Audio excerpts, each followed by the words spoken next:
Well, hello, everyone. Thank you for joining me for this evening's live stream. So, I'm trying something new tonight. I'm not only live streaming on YouTube and X, but I also connected my Instagram account. So, I think there are a number of people who are joining me on Instagram Live. So, welcome to everyone on Instagram who's joining me for the first time.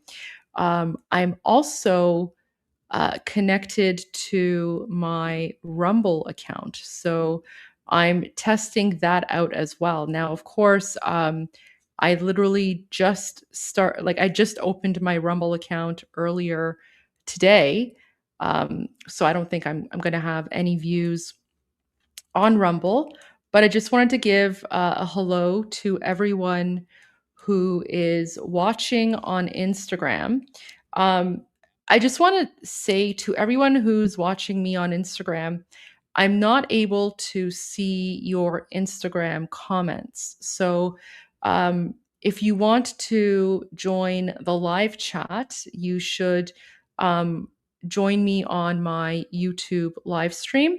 The link to my YouTube channel is in my Instagram profile. So if you go to YouTube, you'll be able to join the live conversation on YouTube. So I just wanted to make that very clear. So if you're commenting on Instagram, I'm not going to see anything that you're saying because I just the software that I'm using, it doesn't give me access to the Instagram comments. But at least now I can also live stream on Instagram, and let's see how it goes. So welcome everyone from Instagram and from Rumble, but of course. YouTube and the YouTube chat is the main live stream, main chat there. So we're going to continue watching a documentary from Dr. Bill Warner. And Dr. Bill Warner created something called the Center for the Study of Political Islam. And this is something, Dr. Warner is someone that Major Actual introduced me to. So big shout out to Major for this. And there's a number of documentaries that I want to watch. So let's see how far we get into this. But I think this is going to be very interesting. And so this is the first video that I have from him. And for someone who asked, why is there a half moon and star? That's just how his video begins. So um, let's just dive right in. And yeah, I'm actually very excited about this because Dr. Bill Warner is someone who is obviously very, very knowledgeable about the history of jihad and political Islam. For those of you who watched my live stream last night, that was a fantastic one. If you haven't seen it, I encourage all of you to go there and check it out. All right, without further ado, let's get started. I'm a scientist, and when science, one of the things we learn is we need precisely defined terms and the right names. Indeed, sometimes confusion can happen in science because you use a word which doesn't have a precise enough meaning. So I think it's important for us to have objective terms. That is, terms, and I'll define that later as we go through the talk. So anyway, we need to use the right words and the right concepts. So I'm going to talk to you about naming and the right definition of words. Now then, there are two ways to know Islam. One is the subjective way, when you ask for someone's opinion. What I want to deal with are objective facts. Facts that if I tell you something, you can go look it up for yourself. So I don't deal with opinions, I use fact-based thought. I also use logic, classical logic, whereas most people in dealing subjective, if they don't agree with your argument, they just say, oh, you're evil, you're a bigot, you're a hater. And I come from the knowledge of the Quran, the Sirah, the Hadith, and we'll define these words for you. But everything I say you can look up. And I also teach the history of Jihad and the history of the dhimmi, and we'll define the word dhimmi later in the talk. But the opposition and people who oppose what I say that it doesn't exist. I'm for free speech. And those who oppose me say that I'm a hate speaker, and yet all I do is to quote Muhammad and to quote Allah. I deal only with politics. I do not deal with religion, and perhaps this is the most important concept I'll bring to you. I'm really happy that Dr. Bill Warner mentioned that because, just like him, I don't really deal with religion. I deal with politics. I deal with history. And yet it's very interesting how even those of us who speak about history, we speak about, the Islamic conquests, we speak about the Muslim conquest of Persia, we're all accused of hate speech or Islamophobia, literally just for speaking about history. And for those of you who were watching my live stream last night on YouTube and X, his talk was absolutely phenomenal, and it was all historical. Like he didn't really speak about theology or anything like that. It was all based on facts. And yet there were still people in the YouTube live chat who were, complaining about Islamophobia, bigotry, and all that nonsense. So yeah, like he makes a very good point there. He doesn't speak about religion, he just speaks about politics. And it's so important for us to be able to make that distinction. Me say that I'm a hate speaker, and yet all I do is to quote Muhammad and to quote Allah. I deal only with politics. I do not deal with religion, and perhaps this is the most important concept I'll bring to you today. I have no opinions about religion one way or the other. I hope you have one and it works for you. That's all I care about. We'll discover as we go through this language that there is a language of separation, and the reason is Islam is its own complete civilization. We like to think that everyone is a member of our civilization and we can accommodate them with multiculturalism. This concept is foreign to Islam. Islam has its own language and its own meaning of terms, and what I teach are the meaning of Islamic terms. Everything I'm going to tell you we can look up in the classical works. It's very interesting he talks about multiculturalism. He's 100% right. There is a lack of multiculturalism in places that are governed by strict Islamic Sharia law. It's 100% true. Part of the reason for this talk is I meet very interesting people. That's the best thing about what I do, actually. And I was approached by a high level law enforcement officer at the federal level, and he said, "We have a lot of trouble in doing our work because we've now been issued orders from the president that there are words that cannot be used. For instance, jihad. In America, the law enforcement never uses that word. Instead, it's some form of terrorism." As you all know, in September, That coincides with what Robert Spencer said. So, for those of you who watched my live stream when I was featuring Robert Spencer, he said the exact same thing. He said that I think it was in 2011, Barack Obama put out a directive that said you cannot use the words Islamic terrorism or jihad when you're speaking about like Islamic terrorist attacks, right? You have to only use the word terrorism or radicals or extremism. So that 100% coincides with what Robert Spencer said about Barack Obama's directive to not use the word jihad or Islamic terrorism when dealing with Islamic terrorist threats. 11, 2001, Al Qaeda attacked America at the World Trade Center, and there was a commission report on that, the 9/11 Commission. In the original commission report, there were 714 mentions that dealt with Islam and Muslims and jihad. 714. Today, nothing that comes out of the federal government or state government ever mentions the word jihad. So this is a problem. If we're not using the right words, how do we have the right thoughts?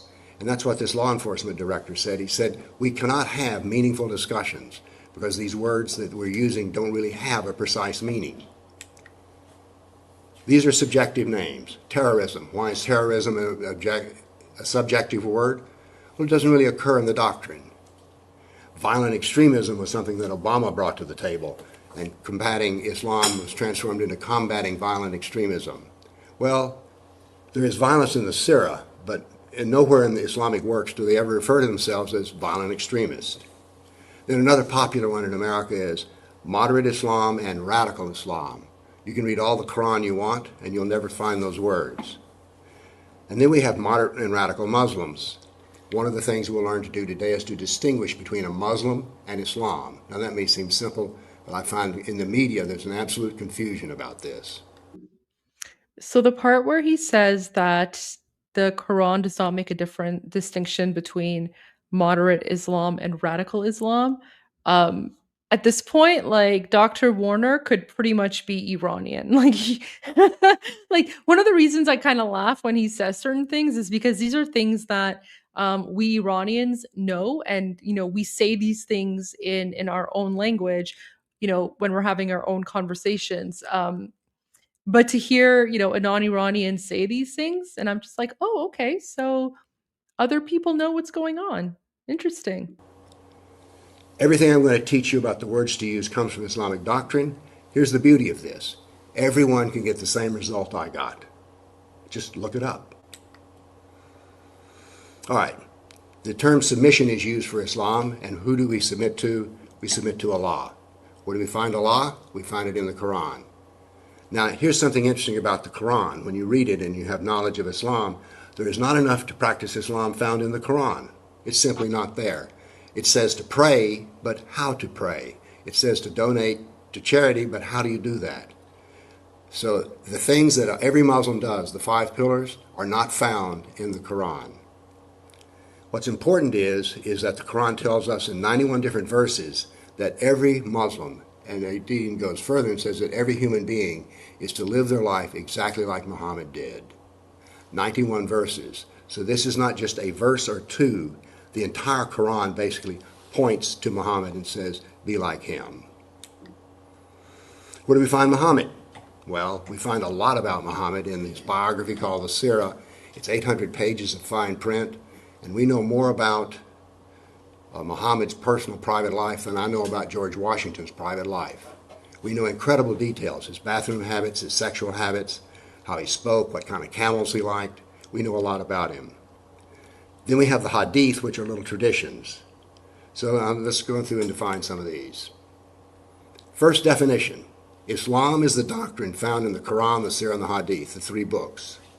If any idea is in these three books, it is Islam. If it's not in those three books, it is not Islam, and that is my criticism of the naming done in the media, because it's not found in the Islamic doctrine. Here they are. These are actually the ones that I use for my research. We have the Hadith, which I printed out on hard copy, because you need all these in electronic format. Here's the Sirah, which, as you can tell, has been greatly abused by me studying it, but that's my personal copy. And then we have the Quran. What do you notice about these three books laying here? The smallest one is the Quran. Let's measure that. But before we measure it, let's take a look at how Islam is constructed. We have the Quran, the Sirah, and the Hadith, which I call the trilogy, which is three books, is all that means. But the Sunnah of Muhammad is found in the Sirah and the Hadith. So this is the intellectual structure of Islamic knowledge. Another thing, I do not discuss Muslims, I discuss Islam. Only, in my opinion, only former Muslims or Muslims can discuss Muslims and what it means to be inside of Islam. I only discuss Islam and what's on the outside. Let me say this again. I discuss ideas, I don't discuss people. And I recommend this to you. When I say something, I can look it up. If I say something about a Muslim, whether I like him or don't like him, that's subjective. So I don't deal with that. And here we have the size. We can see here that the Quran is only 14%, the biography is about a quarter, and over half is the Hadith. Islam is 14% Allah and 86% Muhammad, or as I like to say, it's this much Allah and this much Muhammad. Now, this is good news, because everyone's heard of somebody who... So, if you guys remember, those of you who were with me yesterday when we were watching his first video, he said something along the lines of the Quran is, I think 64% of the time the Quran is talking about war and infidels. And it just goes to show like his mathematician, his physicist, his scientific background, right? Because even what he said right now, the percentage of the Quran that refers to Allah versus Muhammad, I did not know that. But you can tell that he's taking a very, very scientific view towards the information, towards the data. So I want to go back and I want to I want him to repeat that because that was very interesting to me. I did not know that ratio between Muhammad and Allah in the Quran. I discuss ideas, I don't discuss people. And I recommend this to you. When I say something, I can look it up. If I say something about a Muslim, whether I like him or don't like him, that's subjective. So I don't deal with that. And here we have the size. We can see here that the Quran is only 14%, the biography is about a quarter, and over half is the Hadith. Islam is 14% Allah and 86% Muhammad, or as I like to say, it's this much Allah and this much Muhammad. Now, this is good news, because everyone's heard of somebody who tried to read the Quran and was like, oh, it's too confusing. Who here would maintain that they could not understand the biography of a man? You're born, you go through life, you die. Every biography consists of that. So if the majority of Islam is to study Muhammad, then we're on easy ground. Read the biography, and then read the little anecdotes, the little spot pictures of his life. Do not try to read the Quran first, is my advice to people. Instead, read Muhammad. Once you know Muhammad, the Quran is easy. It becomes like, oh, very obvious why that needed to happen. I speak in the terms of the voice of Allah and the voice of Muhammad. People say to me, well, Bill, you never went to school to study the doctrine of Islam. I say I have two professors. Their names are Allah and Muhammad. And I speak with their tongue. You'll see that all I talk about are the things that Allah and Muhammad taught me, and I want them to teach you. Do not trust the media. Do not trust experts. There are only two experts. And if anyone says something about Islam that disagrees with Islam, with the doctrine, I don't care if it's an imam or professor at Al-Azhar University, it doesn't matter. Only what Muhammad said and Allah said makes any difference. So, We don't need all the experts. All we need is Muhammad and Allah. I'm fond of fact-based reasoning. I'm a scientist. Everything that I say about Islam, I can point to Muhammad or point to Allah, and I want to teach you to do the same. There's a concept in mathematics called completeness. That is, if you left anything out. When we put the trilogy, Quran, Surah, Hadith, we can wrap our arms around it. Everything inside here is Islam. Everything outside of this is not Islam. So if somebody says Islam is the religion of peace, you don't really find that inside of these three books. So therefore, it is wrong. We need objective thought, objective naming. Let's start with our first one. Radical, extreme, and moderate Islam. Everyone's heard these terms. Now then, if we're going to discuss Islam, we need to... Sorry, I just want to respond to one of the comments on the YouTube chat. So, Ice Kitty says you want me to do some live podcasts with guests such as Tommy Robinson. All right, I'll reach out to Tommy and I will get him on at some point. But yeah, I mean, I can do that for sure. So I'll see what his schedule is like. I'll have him come on my podcast, no problem. immediately take a look at the Quran because there are two Qurans and two Muhammads. And we'll dwell a lot on this because there's much confusion about this.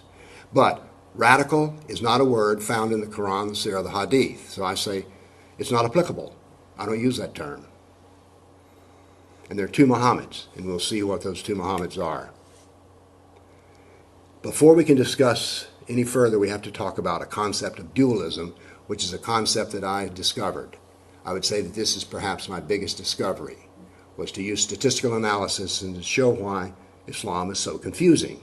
Because we see this all the time in the media. The media will report on a jihadi running a truck down some people, but everybody responds and says, oh, I know this Muslim, he's a kind, gentle person. So which is real, the jihadi or the nice Muslim? And we'll discover that the answer is yes. Now here we go to the Quran. There are two Qurans in one binding. And those two Qurans are the early Quran and the latter Quran. This is the beginning of dualism, because these two books do not align at all.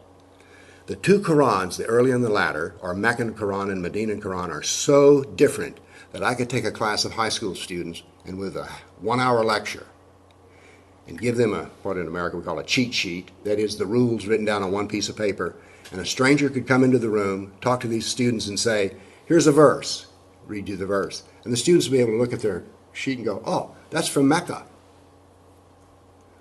Oh, the next verse, that's from Medina. That's how different they are. Here's an example. You have your religion and I have mine. That comes from Mecca. Now that sounds very tolerant. As a matter of fact, if that were the only thing in the Quran, I wouldn't be here. But there's another Quran. I shall cast terror into the hearts of the kafirs. Kafir are unbelievers. That's the word I use because that's the original Arabic. It is precise and correct. That is the proper term, and I use it. I shall cast terror into the hearts of the kafirs, strike off their heads, strike off the very tips of their fingers.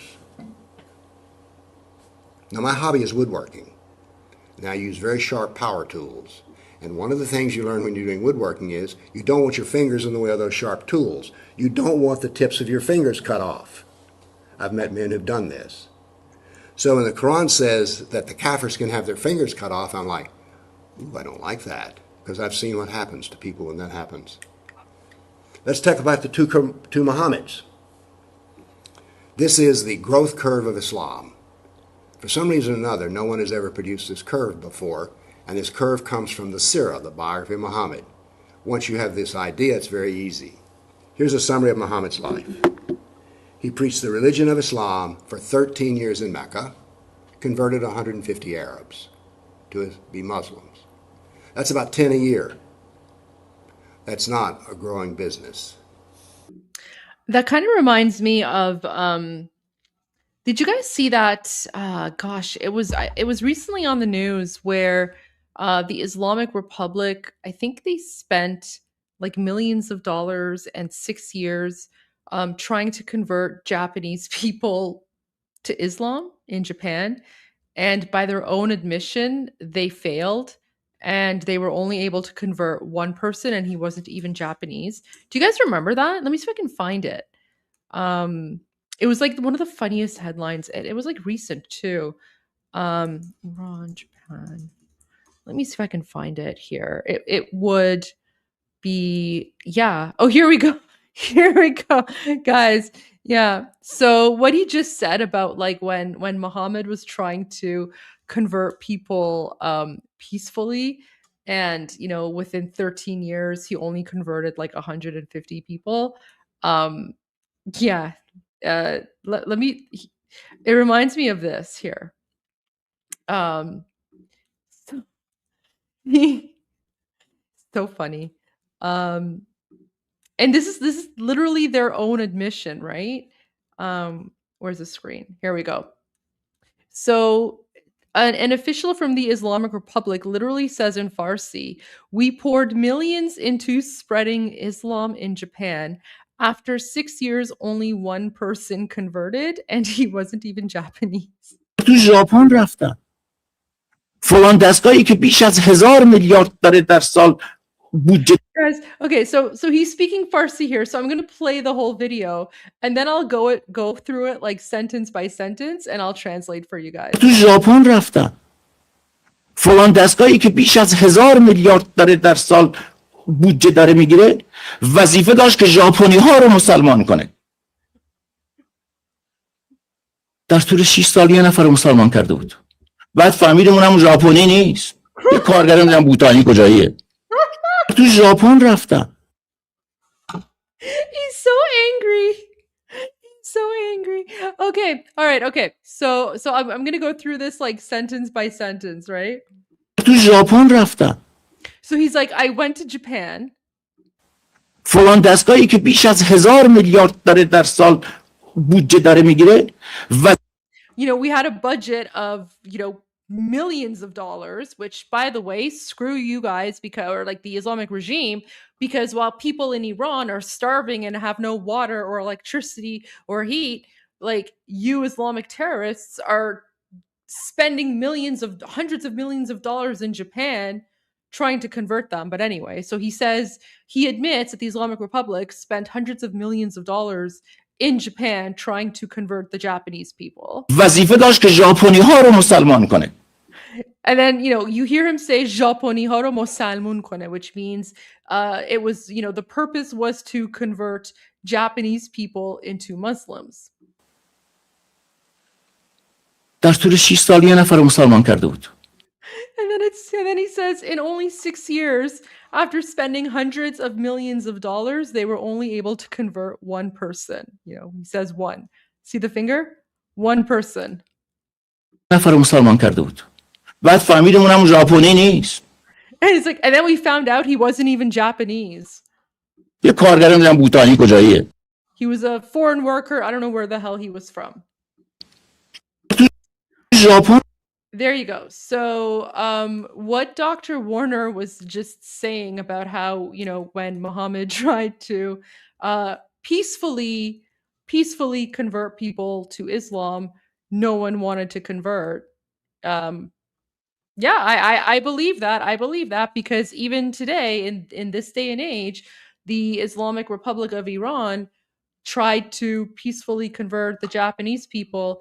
Not a single Japanese person wanted anything to do with the Islamic religion. But of course, I laugh, but I'm also like, it's a sad laugh because, Iranian people, 70% of Iranians live below the poverty line.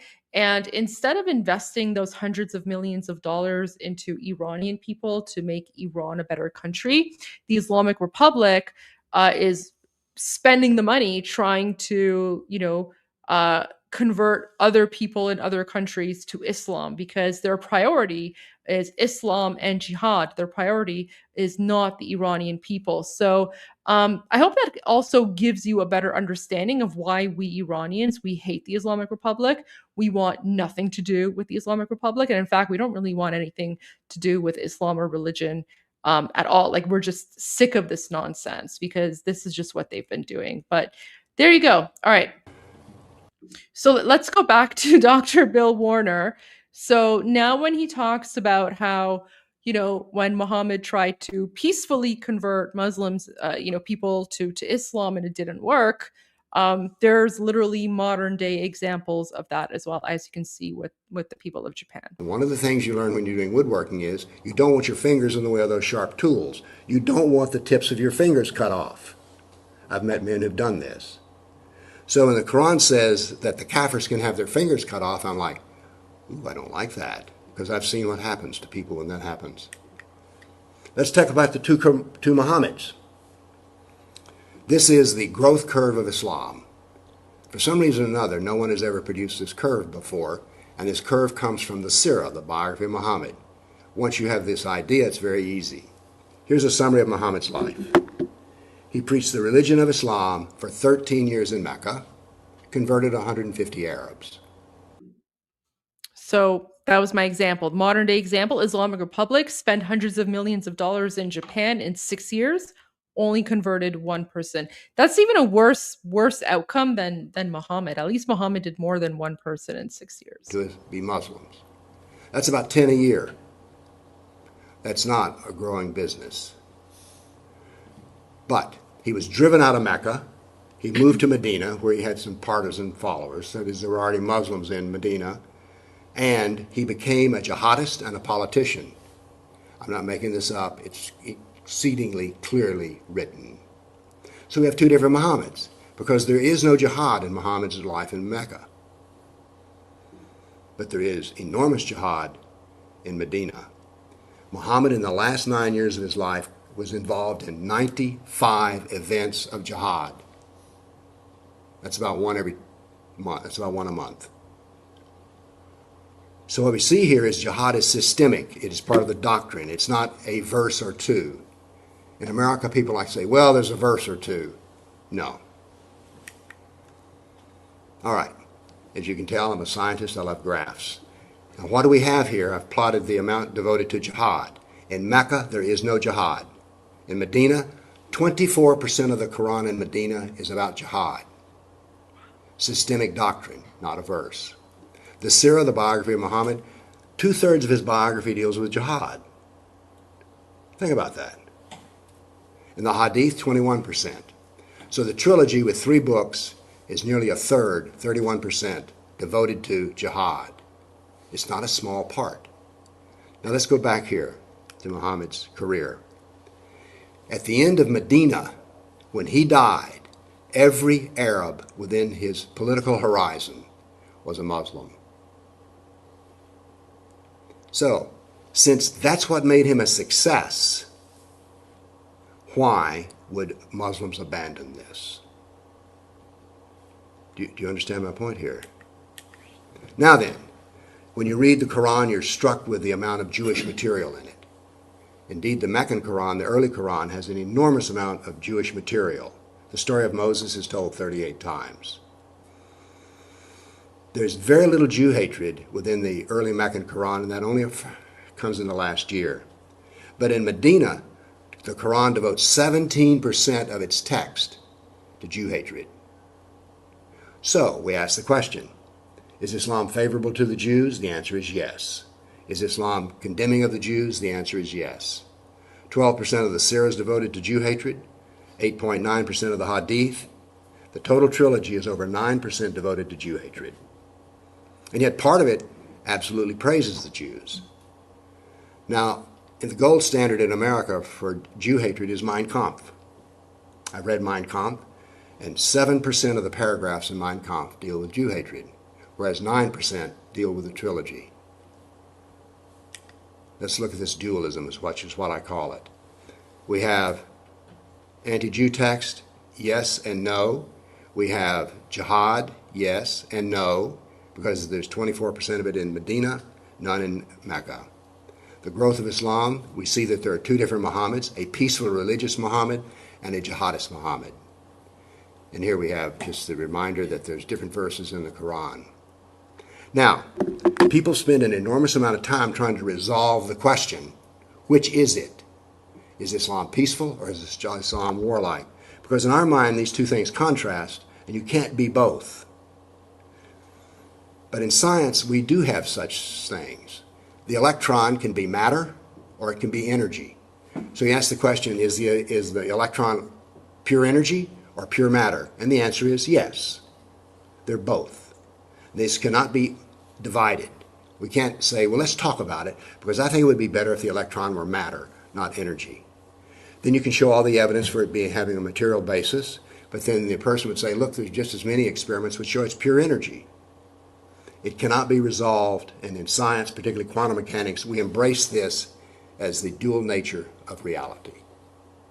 The same thing has to be done with Islam. We must embrace both of them. This turns out to be Islam's greatest strength, because it's chameleon-like. Why, this man who's an imam is the most peaceful, gentle man I've ever met. So therefore, Islam must be peaceful and gentle. And the answer is yes. But look at Islamic State. It's such a horror show. That can't be the real Islam, and the answer is yes, it is. So this confusion keeps people off balance. They want to believe one and not the other, so they want to say, well, the peaceful Muslim is the real Muslim. The moderate Muslim is the real Muslim. And he is a real Muslim.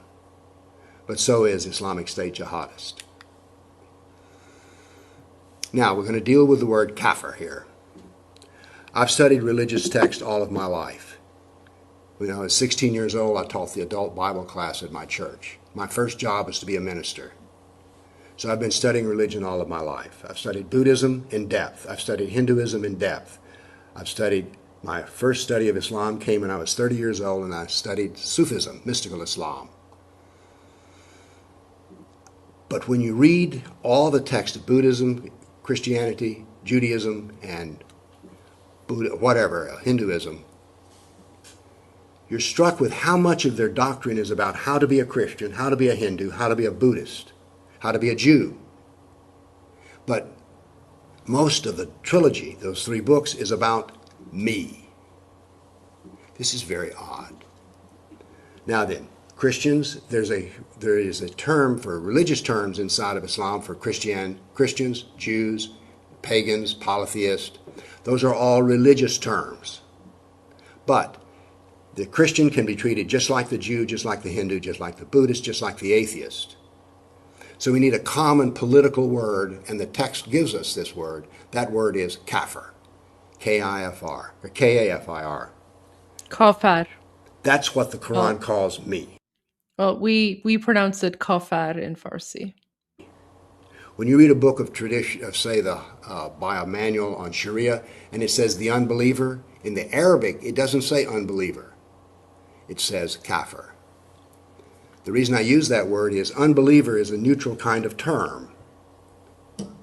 But kafir, every verse, every paragraph, every hadith about the kafir is evil and harmful. So therefore, I don't say unbeliever, I say kafir. I don't say non-Muslim, I say kafir. Why? That's what the text tells me to do. So I recommend the popularization of the word kafir. By the way, Muslims do not like you to use this word. I was debating a Muslim, and I said, the first thing we establish is I'm a kafir. I think the Quran is a derivative text, and Muhammad was confused. The Muslim said, why would you call yourself that? That's the worst word. I says, that's your word for me. Except you say kafir hajjis, which is filthy kafir.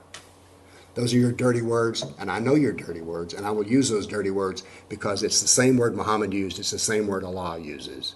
I am a kafir. And here we go again with my charts. Nearly 2/3, 64% of the Quran is devoted to the kafir. Do you see why if you've studied religion all of your life, you've studied a Buddhist text, and then you read this, you say, this is not about how to be a Muslim. It's how bad the kafirs are. 81% of the Sirah deals with Muhammad's fight with the kafir. 37% of the hadith, over half of the trilogy is about me and you. That's a whole different perspective. Now I'm going to give you a definition. Political Islam and religious Islam. The part of Islam that deals with salvation, going to heaven, avoiding hell, is religious. I don't discuss this. I have no interest in this. I wish everyone best, including a Muslim, but I don't care about Islamic salvation. The part of Islam that deals with the kafir is political. Why is it political? Look, I'm not involved in the religion at all. I just told you I'm not afraid of their hell or interested in their paradise. So therefore, it is a political action. On 9/11, when the World Trade Towers were destroyed, that was a political action. Using guided missiles, whether they're computer guided or human guided, is a political act. But it had a religious motivation, because those who die committing this political act immediately go to heaven. So we need to separate out politics from. Yeah, I actually made a short video about that. I mean, there's a reason why all these Islamic extremists um, yell Allahu Akbar before blowing themselves up or, chopping off the heads of Christians or, murdering infidels is because in the Quran it says one of the easiest and fastest ways to get into heaven is to kill the non-believer, in the name of Allah. So yeah, there's a reason that those of us from the Middle East, even Muslims, when we hear someone randomly yelling Allahu Akbar, we run for it. And one pro tip I can give you, I actually already made. If you follow me on Instagram or TikTok, you've seen my Iranian here pro tip videos. One of the pro tip videos that I made was if you hear someone randomly yell Allahu Akbar, run, get the hell away from wherever they are, because you do not want to be in the vicinity of some random crazed jihadi. Literally, like, no one walks around randomly yelling Allahu Akbar. Anyone who tells you that they do that is basically a liar, and they're just trying to normalize Islamic terrorist behavior. Religion. When the Muslims command the street for Friday prayer and take over the streets, that is a political act. If we went out and blockaded the street here, we would meet some men with blue lights on their car who would tell us, get out of the street or we will arrest you. The law says you cannot blockade the common road. That's a Well, I mean, the law says that, but that's what the jihadis have been doing in Western countries for the last 2 years, especially since the genocidal massacre of over 1,200 Israelis on October 7. And if you notice, they're constantly blocking intersections to yell Allahu Akbar and pray. And when we call them out, they're like, "Oh, freedom of religion, freedom of religion. You're Islamophobic." Meanwhile, the rest of us are like, "Okay," but if anyone else did it, they would just be kicked to the side of the curb and arrested for public disturbance. But the jihadis are able to get away with it because as soon as you want to criticize their behavior, they automatically start crying and yell Islamophobia. political action. The prayer is religious, but it has a political component. Follow? We need to separate these two. I do not object to Muslims praying on Friday, but I do object to them commandeering the common roads to do so. That's politics, and I object to it. 100%, because also if you read the Quran says that you're not allowed to pray in the middle of the road and block roads. So the only time they do it is when they're making a political statement, but the political Islamists are relying on the ignorance of non-Muslims and Westerners and taking advantage of the freedom of religion to push the boundaries and assert their Islamic dominance over non-Islamic societies. The kafir is totally outside of the religion, and the majority of Islamic doctrine is about politics.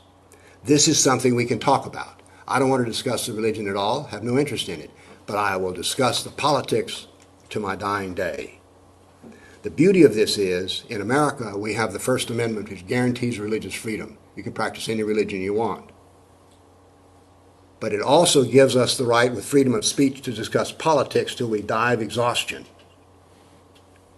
So we need to discuss the politics of Islam, political Islam, and just leave religious Islam behind. And remember, the majority of the doctrine is political.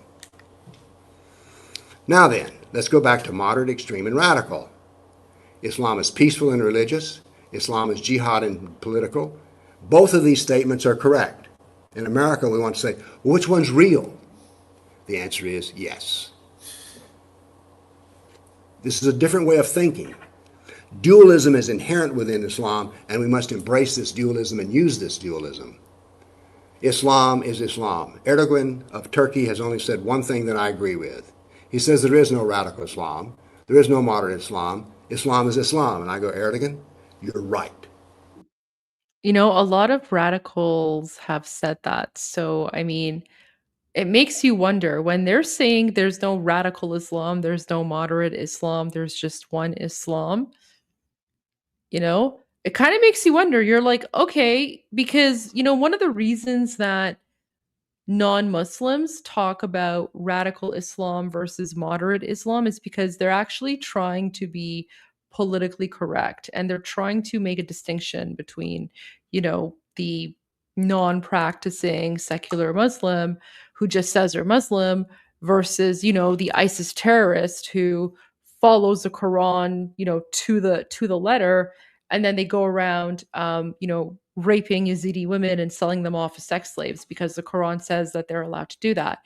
But then, you know, what makes it even more difficult is, or not difficult, but just more, you know, interesting, I guess, is you have someone like Erdogan. Erdogan is the president of Turkey. He's also Muslim Brotherhood, by the way. He comes out and he says, "There's no difference. Islam is Islam." And then the rest of us, well, I mean, the rest of us who are from the Middle East, we're like, okay, yeah, I mean, we know that, but we're just trying to be nice here. But yeah, they definitely make it very difficult. But you know, when you have the radicals like Erdogan saying there is no moderate Islam, there is no radical Islam, Islam is Islam, they're right. They're right. There's no moderate and radical. There's basically secular Muslims who are like, you know, just identify as Muslims and they're not practicing. And then there's those who are in fact practicing and believe everything the Quran says. So let's go back because that part's pretty important. Doctrine is about politics. This is something we can talk about. I don't want to discuss the religion at all, have no interest in it, but I will discuss the politics to my dying day. The beauty of this is, in America, we have the First Amendment, which guarantees religious freedom. You can practice any religion you want. But it also gives us the right with freedom of speech to discuss politics till we die of exhaustion. Oh wait, I think I went too far forward. Let me go back a bit to the Erdogan part. Why is it political? Look, I'm not involved in the religion at all. I just told you I'm not afraid of their hell or interested in their paradise. So therefore, it is a political action. On 9/11, when the World Trade Towers were destroyed, that was a political action. Using guided missiles, whether they're computer guided or human guided, is a political act. But it had a religious motivation, because those who die committing this political act immediately go to heaven. So we need to separate out politics from religion. When the Muslims command the street for Friday prayer and take over the streets, that is a political act. If we went out and blockaded the street here, we would meet some men with blue lights on their car who would tell us, get out of the street or we will arrest you. The law says you cannot blockade the common road. That's a political action. The prayer is religious, but it has a political component. Follow? We need to separate these two. I do not object to Muslims praying on Friday, but I do object to them commandeering the common roads to do so. That's politics, and I object to it. The kafir is totally outside of the religion, and the majority of Islamic doctrine is about politics. This is something we can talk about. I don't want to discuss the religion at all, have no interest in it, but I will discuss the politics to my dying day. The beauty of this is, in America, we have the First Amendment, which guarantees religious freedom. You can practice any religion you want. But it also gives us the right with freedom of speech to discuss politics till we die of exhaustion. So we need to discuss the politics of Islam, political Islam, and just leave religious Islam behind.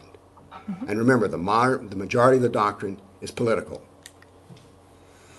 Now then, let's go back to moderate, extreme, and radical. Islam is peaceful and religious. Islam is jihad and political. Both of these statements are correct. In America, we want to say, well, which one's real? The answer is yes. This is a different way of thinking.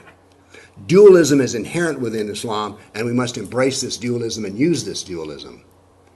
Islam is Islam. Erdogan of Turkey has only said one thing that I agree with. He says there is no radical Islam. There is no moderate Islam. Islam is Islam. And I go, Erdogan, you're right. Maybe for the first time, but you're right. Guys, normally I have a lot more to say, when I'm listening to or, when I'm watching documentaries and I want to give my feedback. But honestly, like Dr. Bill Warner, this man is a genius. So I mean, unless he says something egregious and, I totally have to like cut in, um, I'm just gonna like not talk for the rest of his speech because I'm really, really enjoying this and I'm really enjoying everything he has to say. And I agree with everything he's saying, as do many of the Iranians who are in the chat. Both I see Iranians commenting on the YouTube channel. I also see Iranians commenting on the Instagram channel. It's a little difficult to keep up with the Instagram comments, but I see you guys. Thank you for your support. My first time doing an Instagram live. Hope it's going well. But yeah, I'm just gonna like stop talking now, and we'll just listen, and then I'll give my thoughts at the end.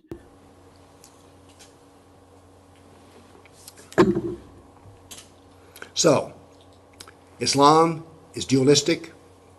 It always has two views, and I think we should embrace both of those. When we talk about Islam, we should mention both. Both sides are equally true.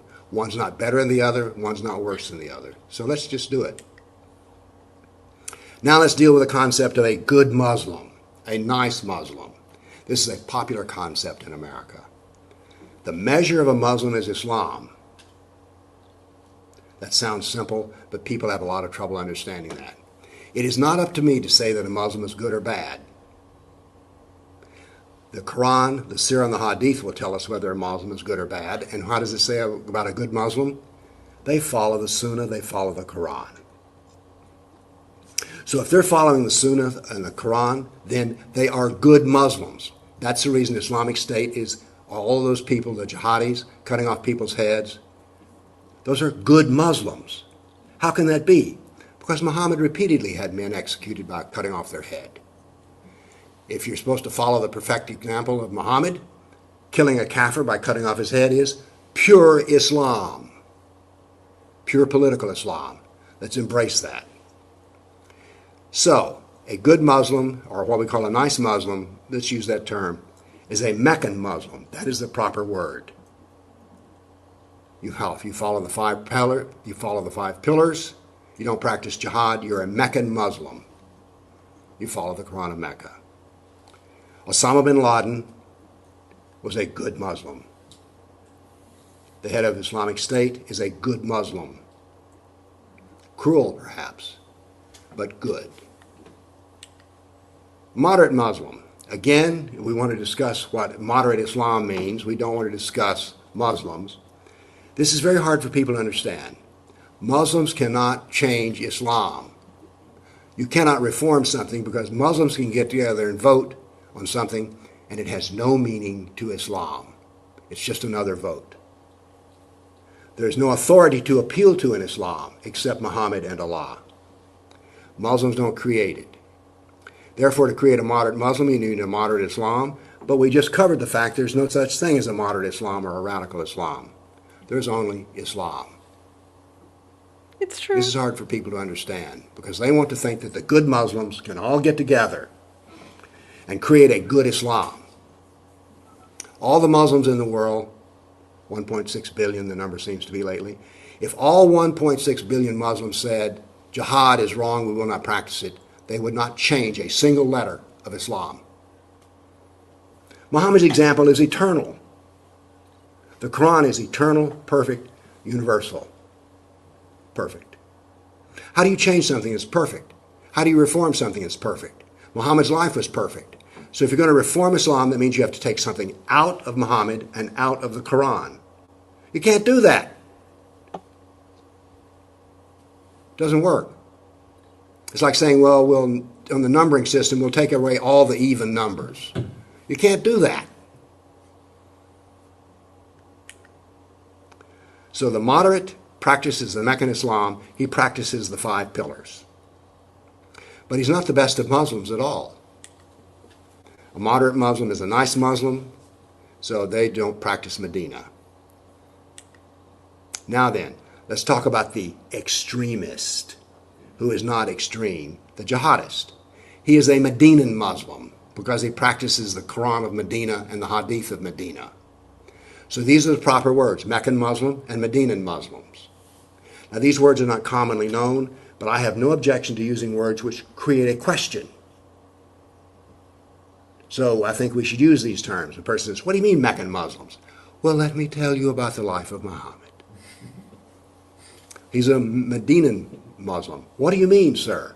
Well, let me tell you about Muhammad's life. Those are precise terms that come from Islam. I didn't make them up. Now then, let's talk about migration, because the proper term is hijrah, and that's the term we should use. Hijrah is so important. It's the knee of the curve. Hijrah is what started the real growth of Islam. After Muhammad migrated to Medina, Medina was half Jewish. 2 years later, all the Jews were dead. The German word Judenrein. But it brought him success. What brought him the jihad to the point of jihad? Migration. Remember, every Muslim is supposed to recreate Muhammad's life. So that means that migration leads to jihad, jihad leads to the Sharia. That's the cause and effect relationship here. The proper word for migration is hijrah. This is so important that the Islamic calendar is based on this. Instead of AD, like we use in our Western world to mark the point of beginning of counting the years, the Islamic calendar does not start with the revelation of the Quran, does not start with the birth of Muhammad. It starts with hijrah. Why? It's what led to success. So therefore, the very calendar of Islam proclaims its dominance over the kafir. This is where we started getting over on you. This is where we started killing you. We celebrate the beginning of jihad with our very calendar. And migration is a political action. America, they say, is made up of immigrants. Good enough. My family came over early from Europe. But they came for the purpose of creating a life for themselves. So, migration, in our terms, is a process usually created by poverty and persecution. But in Islam, the hijrah begins the study of jihad. And here we have the same thing said. Just a quick pause. So I've been, testing out a few tech things tonight. So tonight is the first time that I've connected my live stream to Instagram. So just want to give a shout out to everyone on Instagram. Thank you for joining me. Tonight's also the first night that I've connected to Rumble, although I made my Rumble account today. So I don't know if anyone's following me or watching this live stream on Rumble. So if you are, welcome. Welcome to my Rumble account. And I actually just tested something out, and I just connected my live stream to my Facebook account. I don't think I'm able to see Facebook comments on my live stream software, but I just want to give a shout out to everyone on Facebook. Thank you for joining me. I've already been the live stream has already been going for about an hour. If you want to watch the full video, you can, join me on YouTube afterwards. But yeah, I'm going to try to connect more platforms to my live streams. Oh, okay. I do see comments from Facebook. I see a comment from Les. Okay, great. Perfect. All right. So Facebook is working as well. All right, let's continue, guys. I'm glad that I'm able to figure out all the tech stuff here. So welcome. This lecture is halfway through, but I have another lecture afterwards that I'll play from Dr. Bill Warner as well. And of course, you will be able to watch the entire lecture, entire video on my YouTube channel, because that's where I post all of my live streams. So shout out to Facebook and Instagram. So, And of course, I just want to give a shout out to my OGs on YouTube and X who have been with me since day one. You guys are, thank you for all your support as well. All right, let's continue. now then, in America, I'm called an Islamophobe.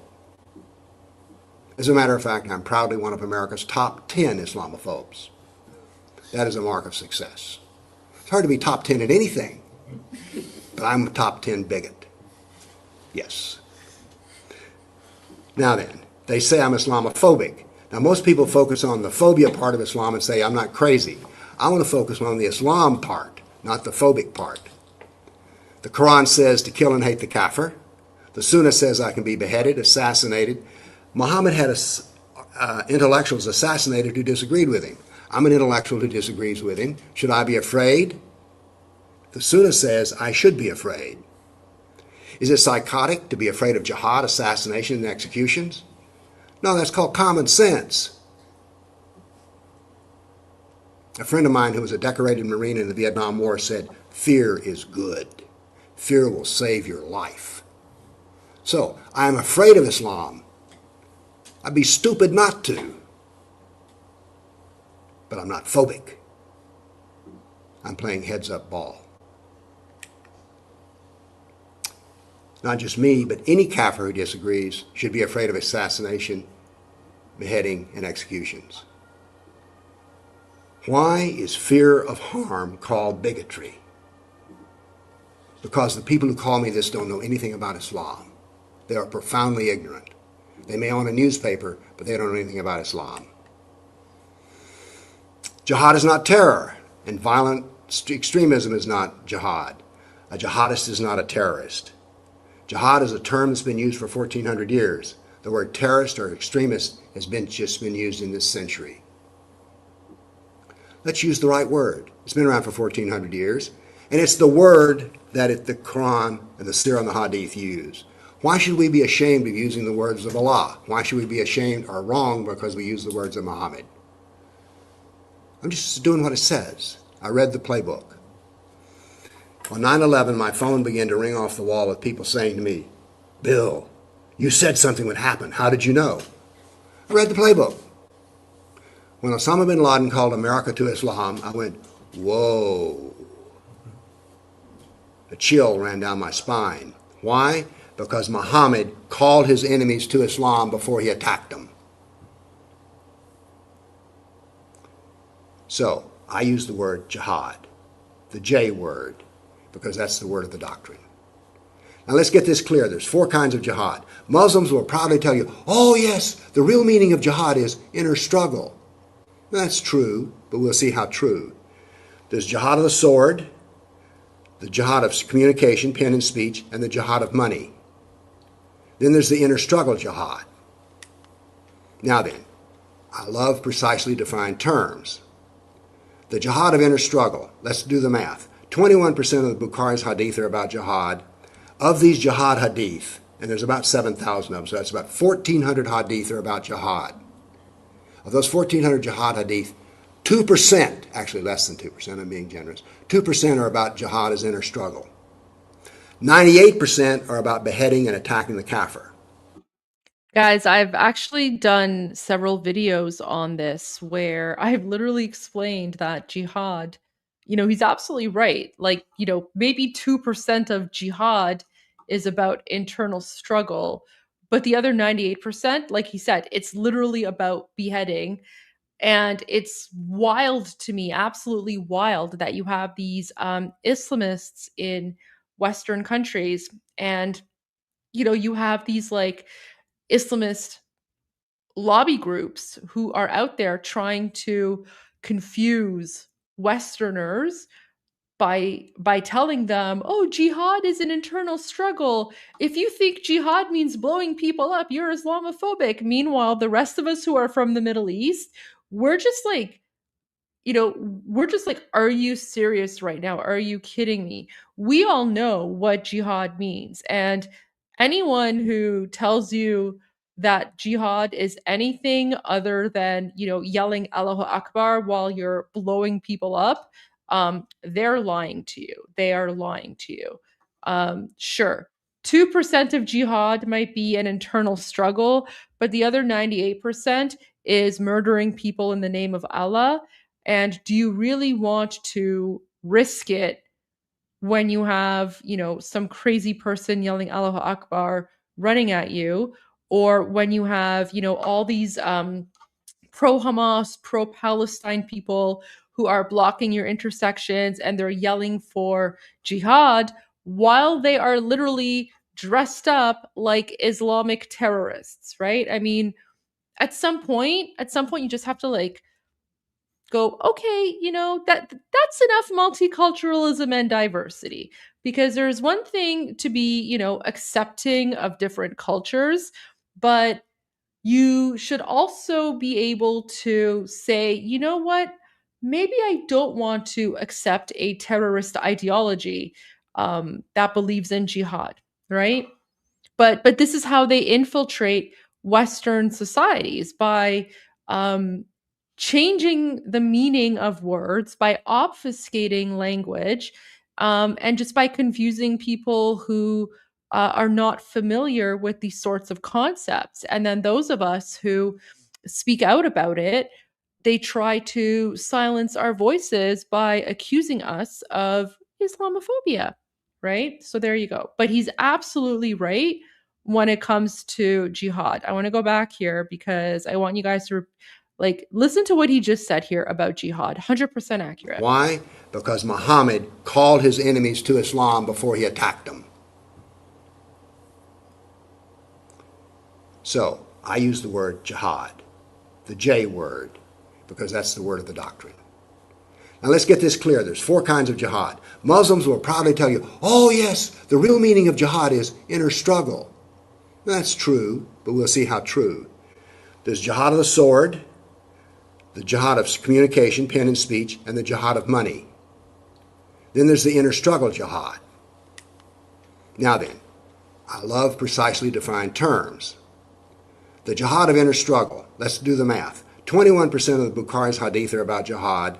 Of these jihad hadith, and there's about 7,000 of them, so that's about 1,400 hadith are about jihad. Of those 1,400 jihad hadith, 2%, actually less than 2%, I'm being generous, 2% are about jihad as inner struggle. 98% are about beheading and attacking the kafir. So, is inner struggle jihad? Yes, 2%. Is killing the kafir jihad? Yes, 98%. Now, I used to be a college professor, and if I give you 2% on a test, you fail.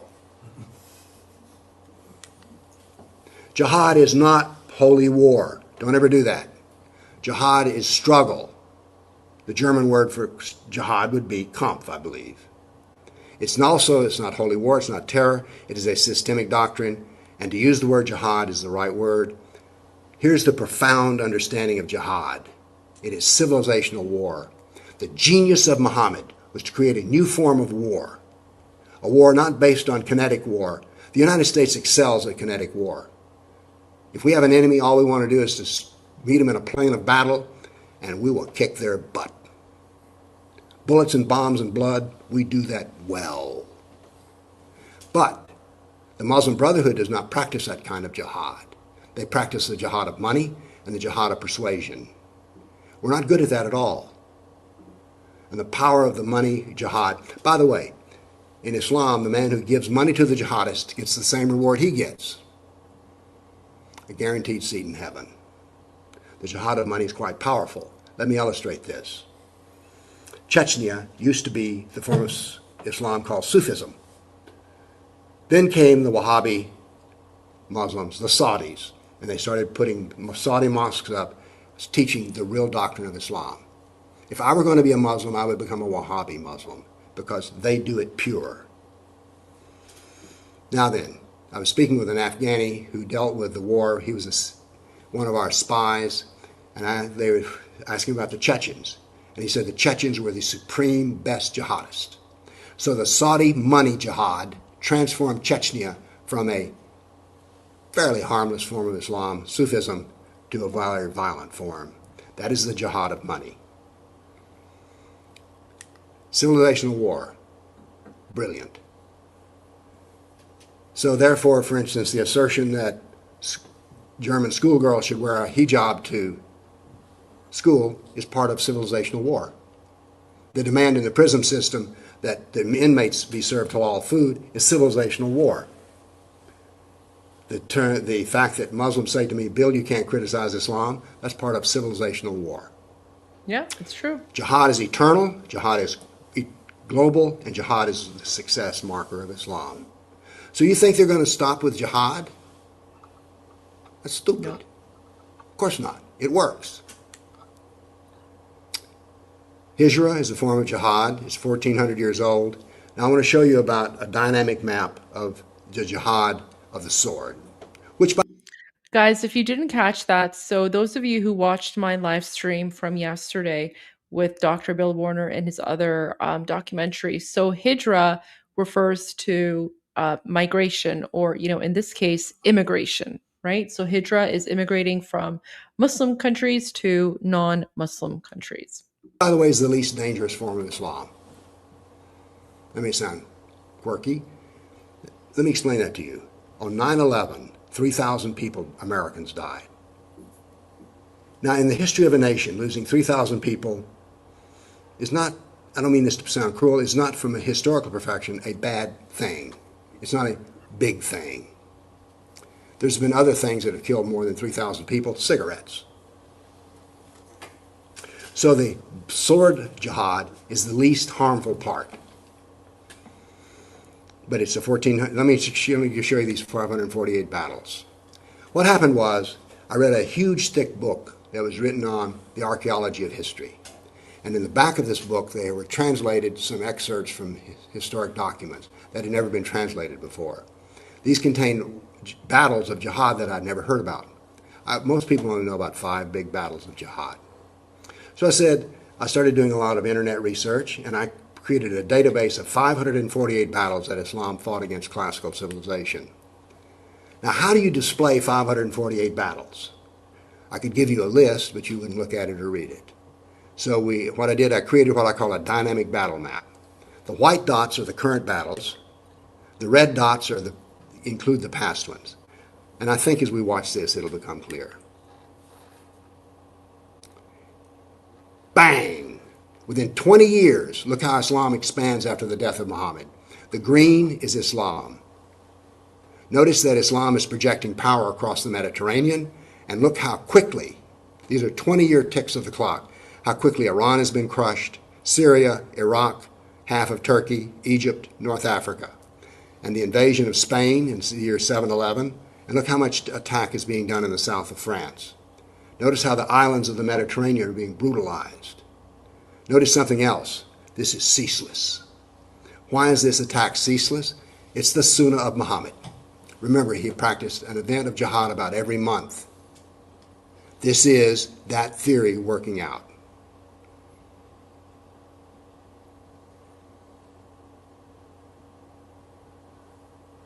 Now, in Spain, the green will disappear because the Spaniards fought a 700-year, 7th century war against driving Islam out.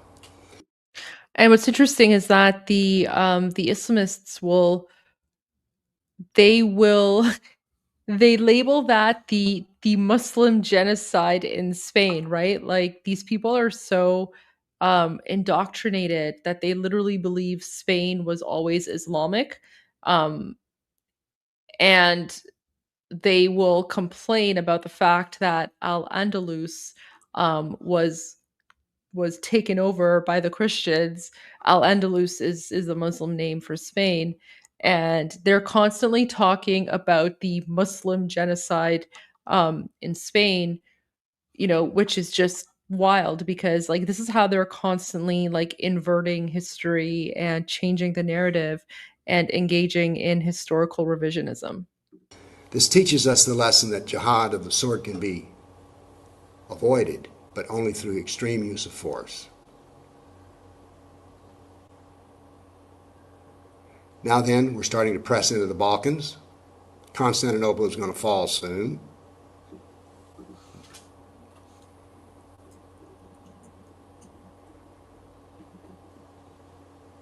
Pushing up into Austria, the gates of Vienna.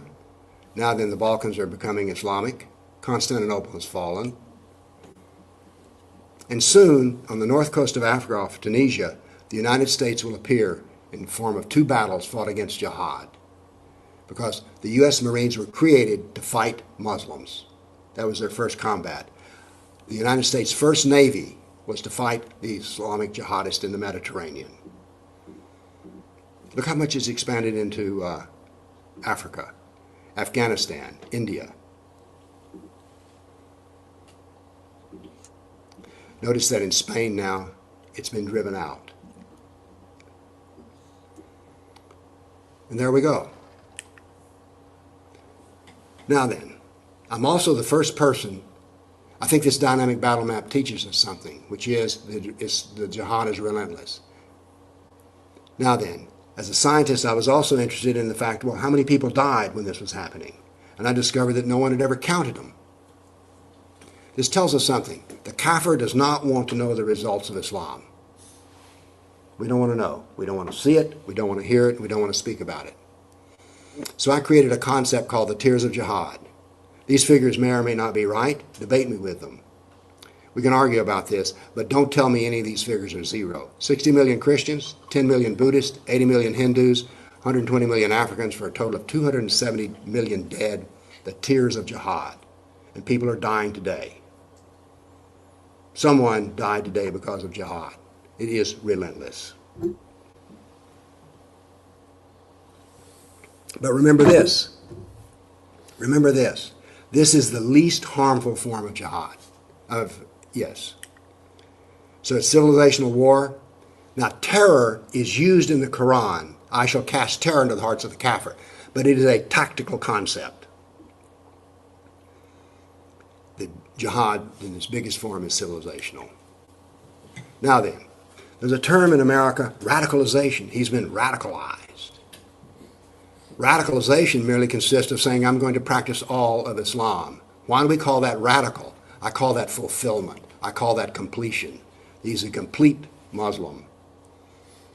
That's what a jihadist is, someone obeying all of the Quran. Oh wait, someone on Facebook said Coke is American by Canadian. I'm actually not drinking Coke. I'm drinking bubbly. Where is that? There you go. So I'm drinking bubbly. Um, Tonight it's a bubbly cranberry flavor. So yeah, no Coke. I really enjoy fizzy water. All of the hadith and all of the sirah. Now then, we like to use the term de-radicalize. Now, it's interesting. The people who say de-radicalize have no idea other than we would like for you to be nice. And so, but there's no one ever has come up with a good method of doing this. But it's talked about. This is the dream in America. We will de-radicalize these people. So what we're going to try to do is we're going to tell them, do not practice all of Islam. That verse where it says the jihadi upon being killed is assumed directly into heaven, don't practice that. The guaranteed entry into heaven, don't practice that. Do you see how this doesn't make sense? Conclusions. We can understand Islam. We can never understand Islam without Quran, Sirah, Hadith. We must use the doctrine to be objective. And any ideas about Islam that are not found in the Quran, the Sirah, and the Hadith are not Islamic terms. They're kafir terms. Use rational thought. Now, I'll warn you, if you use rational thought, you'll be called a bigot, which is odd. But you will be, but I recommend it anyway. You can't have right thoughts without the right words. I heard an interview of a man who had been very poor, and he had talent at writing, and an experienced novelist took him under his wing and taught him how to become a good novelist. He was being interviewed because he'd written a novel as a very young man, which was a big seller. And they said, what do you like best about writing? He says, oh, when you learn new words, you will have new thoughts.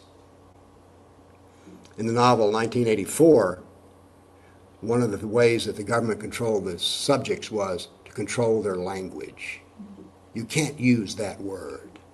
We will never defeat an enemy if we will not use the proper terms. Having right thoughts without right words. That's what, remember, the law enforcement officer said?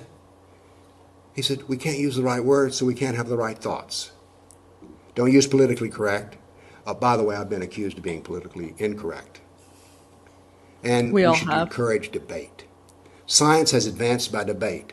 Someone advances a theory and someone says, I don't think that's right. But he doesn't call the man who advanced the theory, you hater, you bigot, you racist, you scientificophobe. Debate. And by the way, the great tragedy of American educational system is they have become institutions of ideology, not institutions of debate. In the journalism schools, they teach that they should improve the world. The old concept of a reporter was he reported both sides of the fight. But today the journalists in America are told, no, no, no, don't give a voice to the bad people and build up those who are good people. They have become ideologues. Now then, I think the most important idea I've presented to you here today is political Islam. We must discuss politics. How are we going to win a political debate, a political battle, a political election if we don't use the right words? We should encourage discussion. Our speech should encourage, what do you mean by that? And let's encourage each other with debate. Now then, let's look at what Muslims mean when they use their words. We call for peace. Peace comes after the Sharia. So the call for peace in Islam is a call to suppress and to torture and to eliminate the kafir. We want justice. Justice only comes through the Sharia. We call for justice for innocent people. A kafir is never innocent. Guys, that's so important what he just said. When they say justice for innocent people, a kafir, aka a non-Muslim, is never considered an innocent person. This is so important, guys. I want to replay I think this the most part. important idea I've presented to you here today is political Islam. We must discuss politics. How are we going to win a political debate, a political battle, a political election if we don't use the right words? We should encourage discussion. Our speech should encourage, what do you mean by that? And let's encourage each other with debate. I went a little too far back, but it's coming. Now then, let's look at what Muslims mean when they use their words. Pay attention to this We part. call for peace. Peace comes after the Sharia.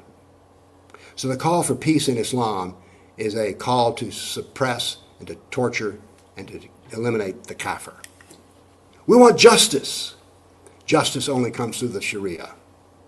We call for justice for innocent people. A kafir is never innocent.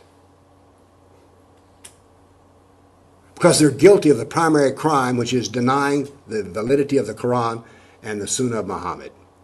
So I'm not innocent. And I don't want justice, Islamic justice. We categorically condemn terrorism. Terrorism under the Sharia is killing a Muslim without just cause.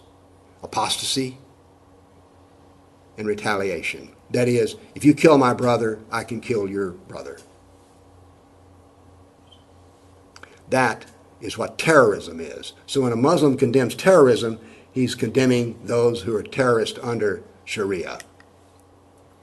We stand for Sharia rights. This one is a joke. Because there's no freedom of religion, no free speech, no apostasy, no blasphemy, and no critical thought. So that's what human rights means when a Muslim uses the term. Child marriage, inbreeding, wife beating and female genital mutilation, and polygamy. Those are Sharia human rights. It's true. I mean, it's Think true. about what that means. Can't deny it. By the way, perhaps the greatest tragedy of Islamic human rights is inbreeding. That is a crime against future humanity. Suicide bomber. Do not call a martyr a suicide bomber because suicide is the gravest of sins. So that's the wrong term. He is a jihadist. Slander. This is something, Sharia slander is being enforced in America and Europe. Slander means to say something that is factually true but offensive to a Muslim. In America, slander means you've told a lie about me. You've smeared my reputation with a lie. In Islam, slander just means I don't like what you said. And there we have the use of some Islamic terms. We need to know what Muslims mean when they say something, and we need to know what we mean when we use the right words. So, I reminded you in the beginning, I was believed that you cannot have right thoughts without right words. You can't have a scientific approach to anything without right words. And politically, we will prevail only after people know the meaning of these words. Thank you.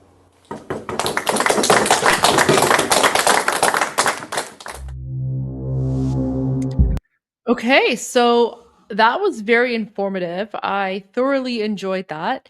Um, Thank you to everyone who's just recently joined me on Instagram, on Rumble, and of course, to the latecomers on Facebook. Although on Facebook, it's not your fault.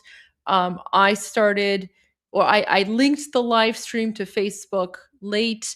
For those who don't know, I have been doing live streams on X and YouTube for a few months now, and then I figured, I'm going to um, get over my fear of tech and try to connect some of my other accounts, and it seems to be working quite well.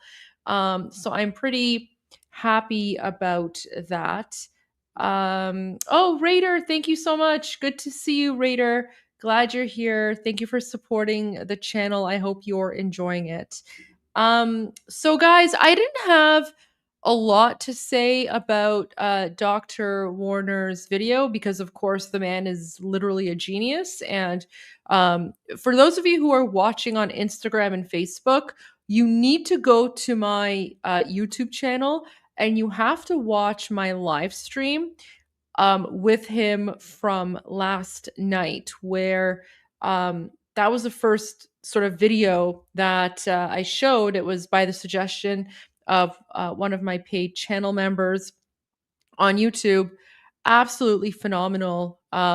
Really, really enjoyed that. So you definitely want to check that out. It's on my YouTube channel. Just go to. Actually, you know what? I'll show. Why don't might as well show you where it is. Here, let me go to YouTube.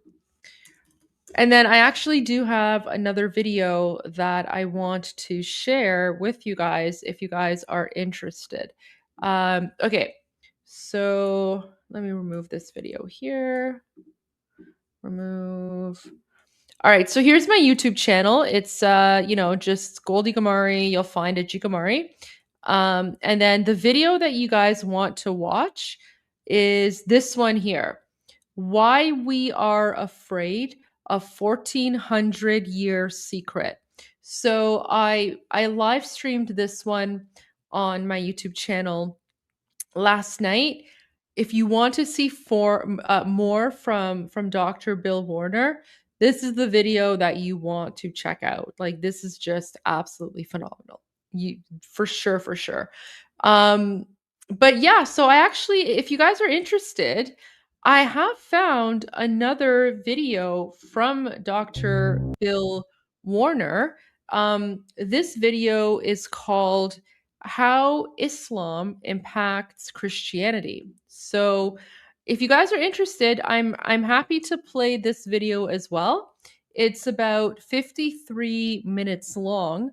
And given that he's just like I could listen to this guy for hours. So I mean, I'm probably going to watch this video anyway on my own. So I might as well. I mean, I guess I could live stream it if you're all interested in um, being on here and joining me and continuing the watch party.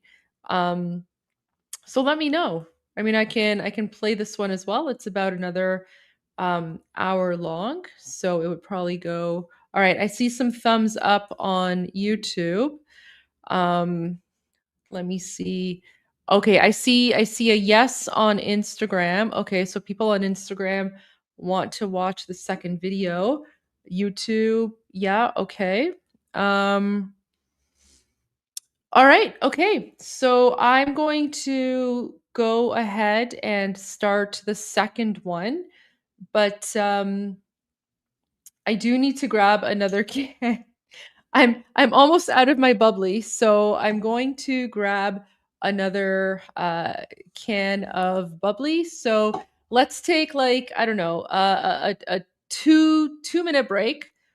2 minute break, and I will be right back. So if you guys want to do like, a bathroom break or grab a cup of coffee or whatever, get it, so then you can come back.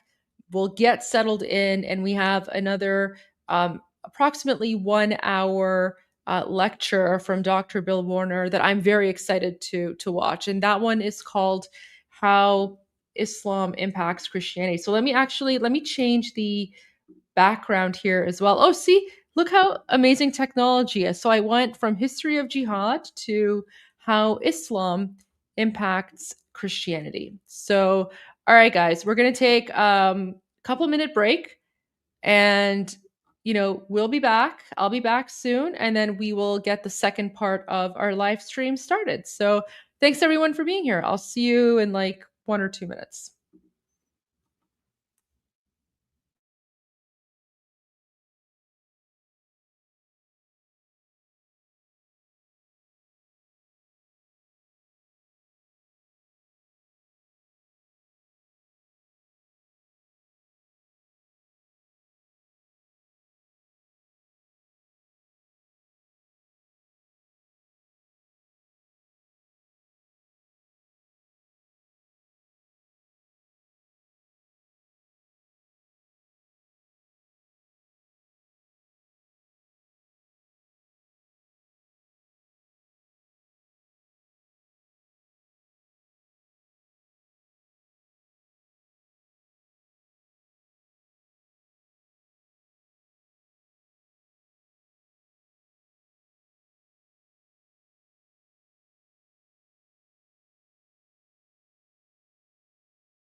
Okay, I'm back, and I have, it's not a Coke. This one is peach flavored. What is it? Peach flavored bubbly. So, all right, let's get started. So this one is another lecture from Dr. Bill Warner, and this one is called How Islam Impacts Christianity. And oh, Scott, thank you so much for the memberships. Really appreciate that. Great to see you. Thank you for supporting the channel. And I'm glad you're here. We're just about to get started.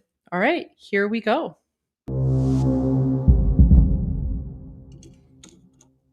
I was told that in preparing my talk, I should presume that you don't know anything about Islam. În timp ce pregăteam discursul, mi s-a spus că ar trebui să presupun că nu știți nimic despre islam. So if this is your case, you're one of several billion people. Și dacă sunteți în situația aceasta, sunteți unul din câteva miliarde în acea situație. I would like to teach you today about Islam through its impact upon Christianity. Aș vrea să vă învăț în seara aceasta despre islam și impactul lui asupra creștinătății. This is a subject that almost no one knows anything about. Subiectul despre care cei mai mulți nu știu nimic. Indeed, there are many in America who would insist that Islam has never had any impact upon Christianity. Și o să vă găsesc mulți în America care ar insista că islamul nu are nicio influență asupra creștinătății. So I'm going to assume you know nothing. Așa că presupun că nu știți nimic. And we'll go from there. Și pornim din acest punct. What language is that, by the way? I mean, it sounds like Russian, but if anyone knows, let me know. I'm curious to know if anyone knows.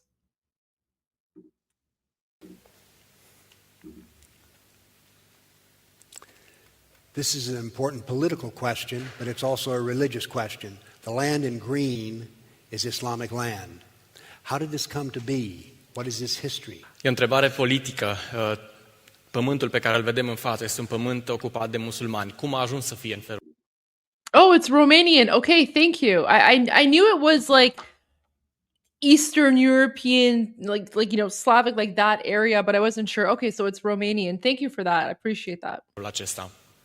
Because this map is not only a political map, it is also a religious map. Harta pe care o vedeți nu e doar o hartă politică, este o hartă religioasă de asemenea.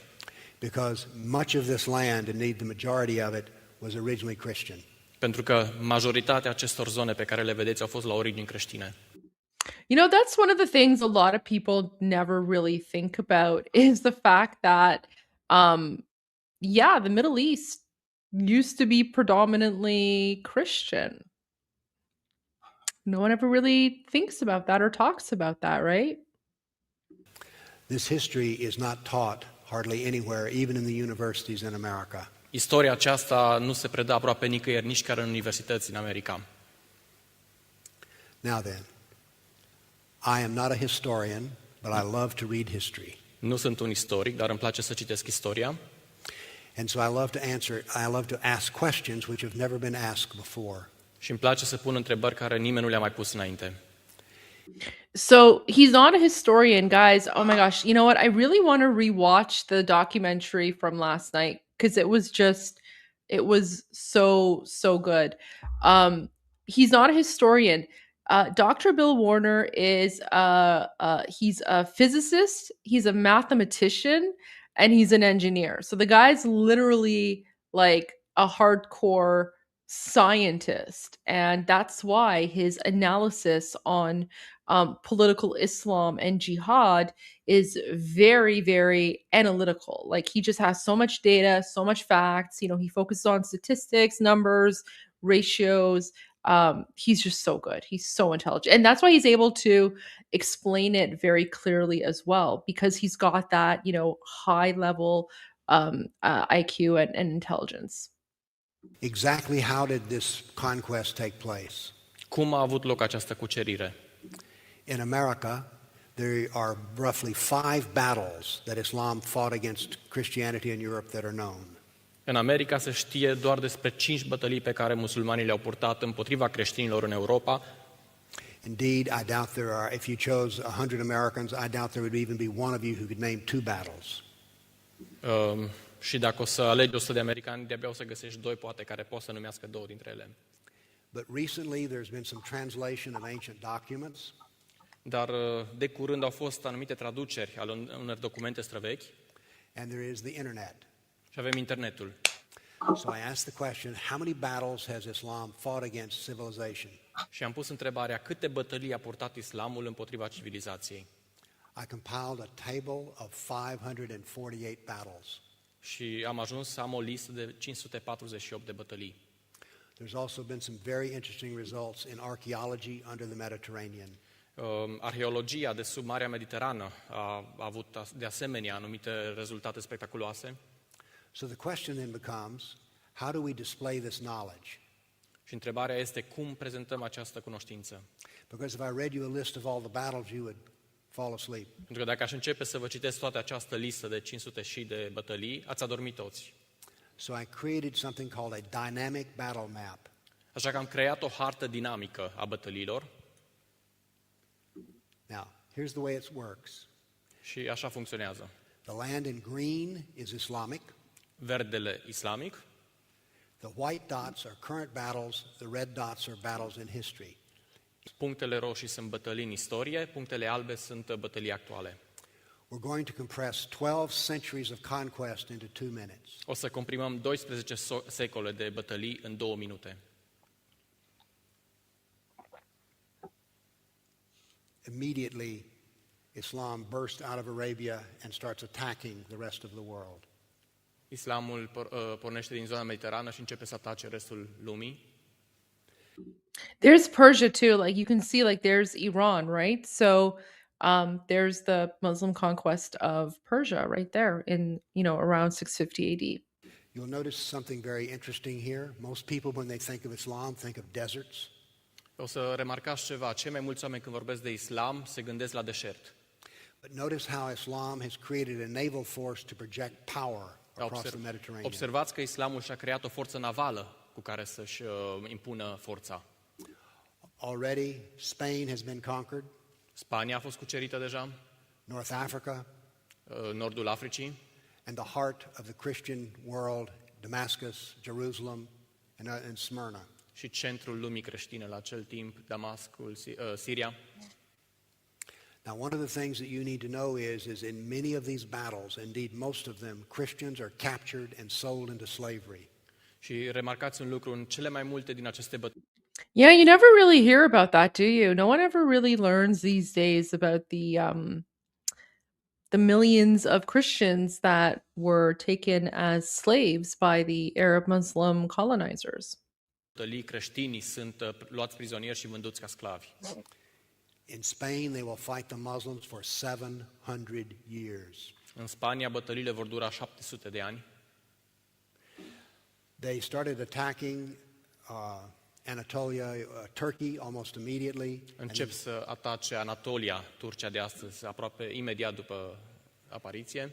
And as soon as they can conquer Constantinople, Eastern Europe is now being under conquest in the Balkans. Și observați cum Balcanii și Europa de Est ajung să fie și ei asediați. Indeed, the high point of conquest came here in Vienna. Punctul forte sau punctul de vârf al acestei cuceriri a fost aici, la Viena.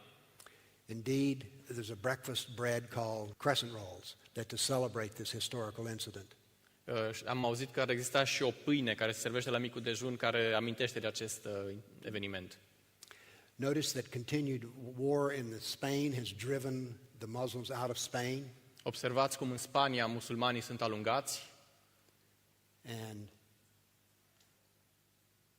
that is 548 battles fought against primarily a Christian world. Acestea au fost 548 de bătălii ținute în marea lor majoritate cu creștinismul. But it is far worse than this looks. Dar să știți că este și mai rău decât arată. I have listed hardly any of the battles in Africa. N-am listat niciuna din bătăliile din Africa. 80 million Hindus were killed in Jihad. They're barely mentioned here. 80 de milioane de hinduși au fost uciși în jihad și nu apar nicăieri pe harta aceasta. And the destruction of Buddhist civilization in Western Asia was also destroyed and not recorded here. Și civilizații budiste care au fost distruse în estul Asiei. In the 20th century alone, there were 1 million Turkish Armenian Christians killed. Doar în secolul 20, 1 milion de armeni creștini au fost omorâți. And 750,000 of the Assyrian Christians. Și 750.000 de sirieni creștini. The Syrians are still heavily persecuted in the Middle East. In fact, many of them had to flee their indigenous homelands in Iraq because they're heavily persecuted by Islamic terrorists. It's very, very sad. In America, no one knows this. Și în America nimeni nu știe despre așa ceva. If you're going to explain that part of the world, you need to understand something. Dacă vrei să explici partea asta de lume, trebuie să înțelegi anumite idei. Today, when we talk about empires, we think of land mass and we think of continents. În ziua de astăzi, când vorbim despre imperii, ne gândim la suprafețe mari de pământ și la continente. But the early Christian world, Roman world, and Greek world were Mediterranean. Dar lumea veche, civilizația veche era mediteraneană. Egypt was part of the Mediterranean civilization, not African civilization. Egiptul era parte din civilizația europeană, mediteraneană, nu africană. The reason was it was very easy to connect Alexandria, Egypt, to Rome. It only took 10 days, whereas if you went by land, it took 140 days. Motivul era legătura bună de transport. Doar 10 zile trebuiau pe mare pentru a ajunge de la Alexandria la Roma și 140 de zile pe pământ, pe uscat. Under the Roman Empire and the Byzantine Empire, the seas were free of pirates and trade could prosper. În timpul bizantin, în timpul Imperiului Roman, mările erau eliberate de pirați și erau zone de comerț intensiv. In the harbor at Constantinople, there would be as many as 500 ships. În portul Constantinopol, Turcia de astăzi, ar fi fost 500 de vase deodată. All of this changed. Totul s-a schimbat. Before Islam, if Rome wanted to create establish contact with a church in France, it sent the letter by boat. Totul s-a schimbat. Înainte de islam, dacă Roma vroia să trimită o scrisoare unei biserici din Franța, o trimitea pe vapor. After Islam, they sent the message over the Alps. După ce a apărut islamul, trimiteau scrisorile peste munți, peste Alpi. Ibn Khaldun, the famous Arabic historian, said that the Christians could not float a plank on the inland sea.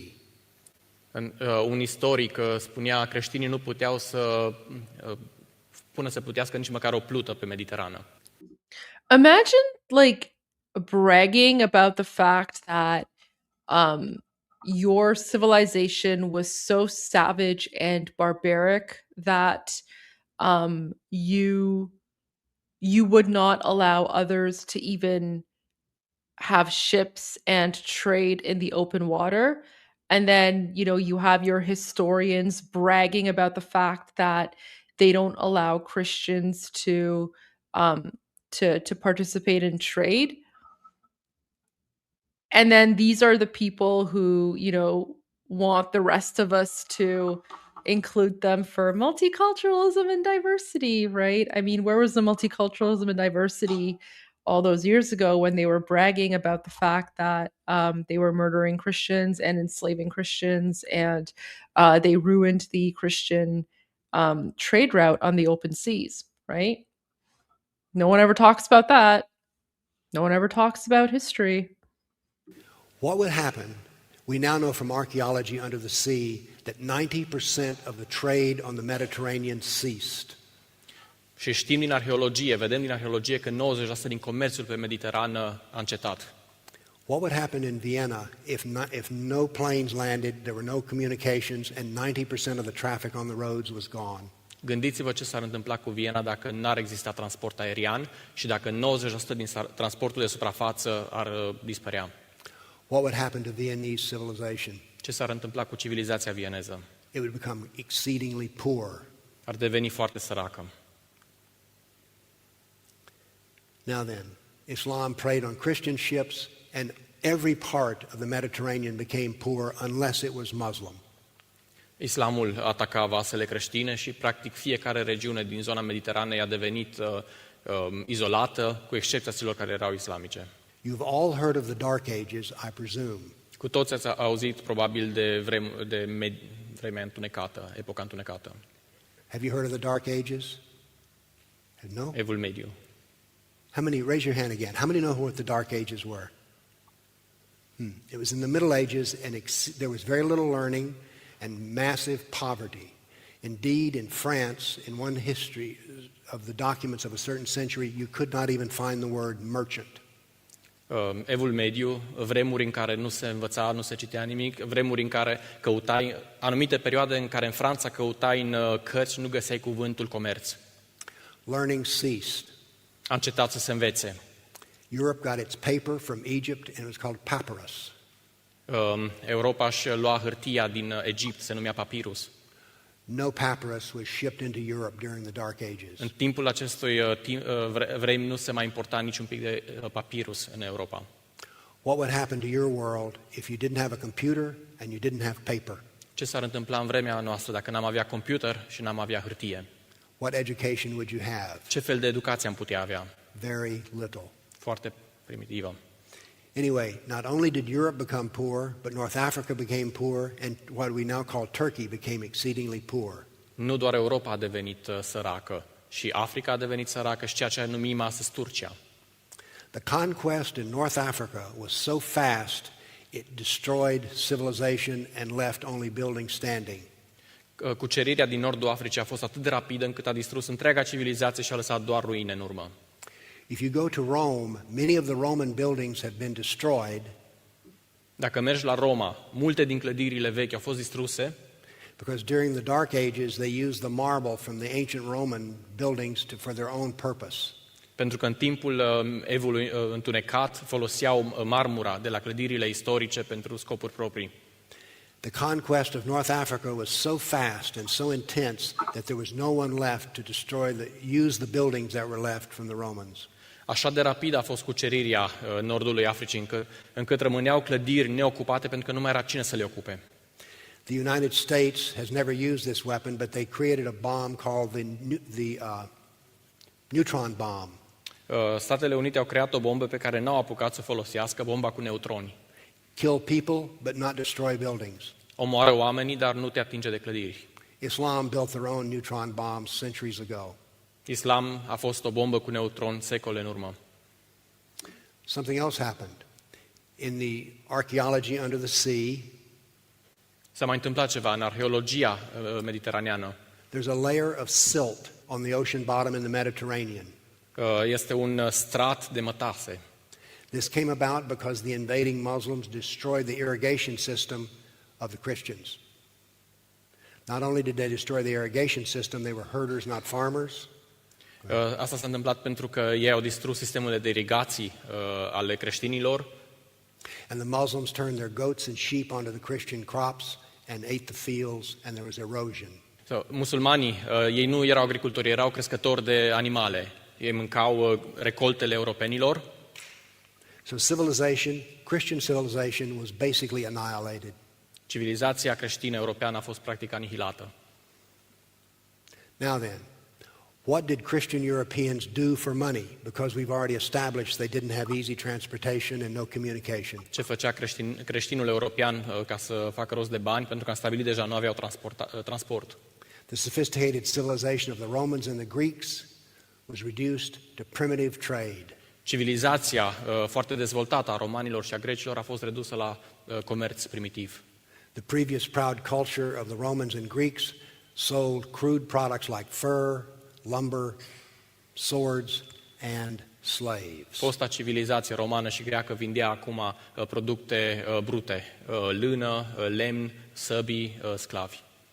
So this conquest had enormous economic effects and political effects, and as we will see, it had religious effects. Și această cucerire a avut impact economic, a avut impact politic și o să vedem și creștin și religios. The history that is taught in universities said that the Roman Empire fell because of the German invading tribes and had nothing to do with Islam.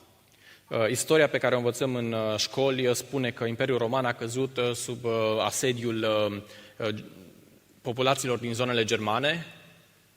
Indeed, they go further and say that Islam was a blessing because it retained some of the Greek learning. Și că nu ar fi avut nimic de a face cu islam. Dimpotrivă, islam a fost chiar o binecuvântare. I say that the data teaches us that classical civilization was destroyed by jihad. Eu spun că civilizația străveche a fost distrusă de 100% true. The amount of libraries that the jihadis burned back in the day, yeah, I mentioned this in the live stream last night. One of the only reasons that we Iranians are able to know about as much of our history as we can, and one of the reasons we've able to sort of, put all the pieces of the puzzle together is because after the Muslim Arab conquest of Persia, when they burned down pretty much most of our libraries and banned our native language for 200 years, thankfully, the Greeks and Romans still had their libraries. And so because of Greek and Roman historians, we Iranians are able to, we still know about our history, despite the Muslims burning down all of our libraries in an attempt to completely eradicate our culture, our civilization, our history. So, big shout out to the Greeks and Romans. Thank you for all of that. And and anyone who is well versed in Greek and Roman history is also aware of this fact as well. Jihad and replaced by a Islamic civilization. Și a fost înlocuită cu o civilizație islamică. Christianity was forever changed. Creștinismul a fost pentru totdeauna schimbat. Now then, one of the things that we hear, I keep saying the word in America because I do not know what is in Europe, but in America we're taught that the Crusades were a terrible evil. Continui să repet cuvântul în America. The Crusades were 100% justified. Pentru că nu știu exact ce se întâmplă în Europa, dar vă spun că în America se vorbește despre cruciade ca și cum ar fi fost ceva extraordinar de rău. That the Muslims may have been bad, but the Christians were worse. Că poate musulmanii au fost ei răi, dar creștinii au fost și mai Yeah, no, they weren't. They were not. The Christians were literally defending their lands from jihad and from Muslim invaders. răi. Well, let's take a look at this using data. Haideți să ne uităm la această afirmație cu date. In the year 1100, the Patriarch of Constantinople sent a desperate request to the Pope to send armed help. În 1100, patriarhul Constantinopolului trimite scrisoare către papă din Roma, cerând ajutor armat imediat. This is the world through the Pope's eyes in the year 1100. The green is where Islam is conquered. Aceasta este lumea așa cum o vedea papa în anul 1100. Verdele este zona islamică. And all of the red dots are battles that were lost by Christians. Și toate punctele roșii sunt bătălii pe care le-au pierdut creștinii. So now what I want to do is to do the same battle map that we did before, but for the Crusades, except we're going to have white crosses that age to red crosses. Instead of round dots, we have crosses, red and white. Acum o să arătăm cruci albe și roșii. I show you the two battle maps. The upper one is the Crusades, which is a defensive war that lasted for 300 years. Vă arăt acum două hărți. Una din ele este cea a cruciadelor, un război defensiv care a durat aproape 300 de ani And it ended 800 years ago. și care s-a terminat în urmă cu 800 de ani. Whereas today, the jihad has gone on for 1400 years. În ziua de astăzi, islamul are deja 1400 de ani vechime And somewhere in the world, someone died because they were not a Muslim. și în fiecare punct din această lume cineva a murit pentru că nu era musulman. So, my point is this. The Crusades were not the moral equivalent of jihad. Cruciadele nu au fost echivalentul moral al jihadului. There's another story that's told in America about how wonderful the civilization of Baghdad. We're told it was the golden age of humanity. Mai este o legendă care circulă prin America și ne spune ce minunată civilizație a avut Bagdadul, că era punctul de aur al Orientului. Indeed, I was told by a history professor at Princeton University La Universitatea din Princeton mi s-a spus de un profesor de istorie that the Baghdad golden age was the high point of all human history. că punctul de vârf al Bagdadului a fost de fapt punctul de vârf al omenirii. But let's stop and take a look at this. Haideți să aruncăm o privire asupra acestei legende. I need to introduce you to a word called dhimmi, D-H-I-M-M-I. Vreau să vă introduc unui cuvânt dhimmi, D-H-I-M, well, you'd spell it the same way. T-H-I-M-I-S. It's an Arabic word. Un cuvânt arab. And what it does is, it is a person who is a Christian who's been conquered by Islam, and these are the terms it has to live under. Un creștin și înseamnă de fapt un creștin care a fost cucerit de către musulmani și trebuie să trăiască sub ocupația lor. A Christian in a Muslim world was a third-rate, they're not even a citizen, but subject. Un creștin într-o lume musulmană este un locuitor de mâna a treia, nici măcar unul de doua. Christian women were used as sex slaves in the harems. Femeile creștine erau folosite ca și sclave sexuale în haremuri. In the conquest of Spain, there was a standing purchase order for 3,000 blonde virgin Christians to be shipped to Baghdad every year. După cucerirea Spaniei exista o cerință ca Did you guys catch that? The peaceful Muslims, right? The peaceful Muslims, the ones who, want to say they're the religion of peace. Back when, back in the day, every year they had an order for 3,000 white blonde Christian virgins, right? I mean, I guess you can call that Islamic Uber back in the day. I don't know. But yeah, no one ever talks about the fact that every year there was a demand for 3,000 blonde Christian virgins by the religion of peace. Fiecare an 3000 de virgine blonde să fie trimise Bagdad, în fiecare an. Now then, by the way, this is not in my mind a golden age. Eu nu-mi imaginez așa vremea de aur, epoca de aur. There are two scientists at least in the room, Salman and myself, And our whole field of knowledge is based upon cause and effect and laws of nature. În știință, noi ne bazăm întotdeauna pe echivalența cauză-efect și pe legi. If there is no cause and effect and there are no laws of nature, there is no science. Dacă nu avem cauză și efect și nu avem legi ale naturii, nu există știință. That is all we teach, that in experimental learning. Asta învățăm, este o învățare experimentală. But Islam denies cause and effect. Islam denies laws of nature. Dar islamul contrazice aceste afirmații. Contrazice cauza-efectul, contrazice legile naturii. This is poison for the human mind. Și aceasta este o travă pentru mintea omului. Indeed, it is like a lobotomy of the human mind. Este ca o lobotomie, tăierea anumitor părți ale creierului, al omenirii.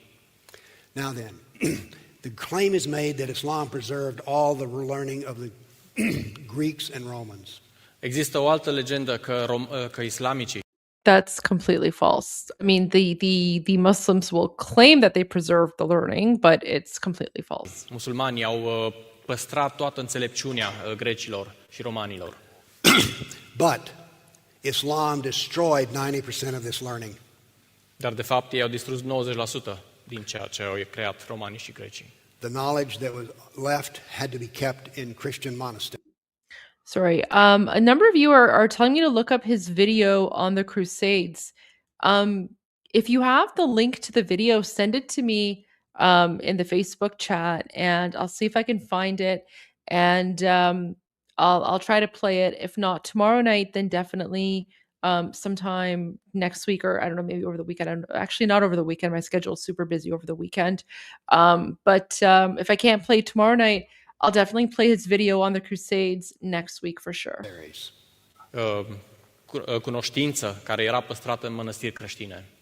And you hear a lot about translation work. Well, it turns out, how could a lot of Arabs coming from illiteracy do the translation work of the Greeks and Romans? Și mai auzim că ei ar fi responsabili pentru o mulțime de traduceri. Cum ar fi putut niște populații needucate să vină să traducă din greacă și latină? The vast majority of all this translation work was done by Christian scholars. Cea mai mare parte a acestor traduceri a fost făcută de scolari creștini. We also hear in America that in Baghdad Golden Age there was wonderful medical care. Mai auzim că în Bagdad aveau un sistem de sănătate extraordinar. They don't tell you that it was in Christian hospitals. Ei nu spun că erau spitale creștine acolo. The Golden Age of Baghdad is a myth. Epoca de aur a Bagdadului este un mit. But in America it's a very popular myth that is taught in the schools. Dar în America, din păcate, este un mit extrem de popular. Okay, so Dr. Warner's video on the Crusades, it's only like 5 minutes long. Okay, so when this is done, I'll play his video on the Crusades. Okay, for sure. I'll play this right after. Care se predă în școli. The jihad I've talked to you about ended 200 years ago. Jihadul de care v-am povestit s-a terminat în urmă cu 200 de ani. Let's deal with more jihad. Hai să vedem mai mult jihad. This is an example of a database of attacks by jihadists. Aceasta este o bază de date a atacurilor jihahisilor. Here's a plot of the jihad since 2001 up to the year 2011. Și avem o perioadă de 10 ani începând cu 2001. The red is the total number of jihad killings. Roșul, care se vede mai greu, este numărul total al tuturor asasinărilor. The green is jihad against fellow Muslims. Verdele mai închis este jihadul musulmani împotriva musulmani. This is what we see in Iraq today with Islamic State. E ceea ce vedem de fapt în Irak, într-un stat islamic. They kill the Shia. Suniți cu șiiți. And they also kill the modern educated Sunni Muslim. Și pe sunii care sunt mai educați. The yellow is the killing of kafirs. Galbenul la noi este verde mai deschis, este uciderea catolicilor. Kafir is an Arabic word. Kettle, de fapt nu catolici, un cuvânt arabic. Usually translated as infidel. Care se traduce prin infideli. This is not the correct translation. Dar nu este traducerea corectă. The word kafir, K-A-F-I-R, really cannot be translated. Cuvântul acesta, katal, nu poate fi tradus. It is the worst word in any human language. Este unul din cele It's true. Like kafir is like a very very big insult, and so like a lot of non-Middle Easterners don't know this, but like you always have like the radicals just calling you kafirs or kufr, like whatever, however they pronounce it in Arabic, I don't know. And yeah, like it's literally one of the worst insults that they could give you, because by labeling non-Muslims as kafir, they're basically dehumanizing us. And once we're dehumanized, then it's easier for them to justify murdering us, because we're not human, right? We're not equals. We're not Muslim. We're kafir. So that's also how they justified murdering Jewish people on October 7, because they don't see Jews as equals. Jews are also another kafir or whatever, and so anyone who isn't Muslim is pretty much fair game. It's also why they, also call us words like, dogs or donkeys or whatever. Like it's all of these terminology that tries to like dehumanize us, because by dehumanizing the rest of us, it justifies their, jihad, and it justifies their, Allah given right to murder us in the name of Islam and jihad.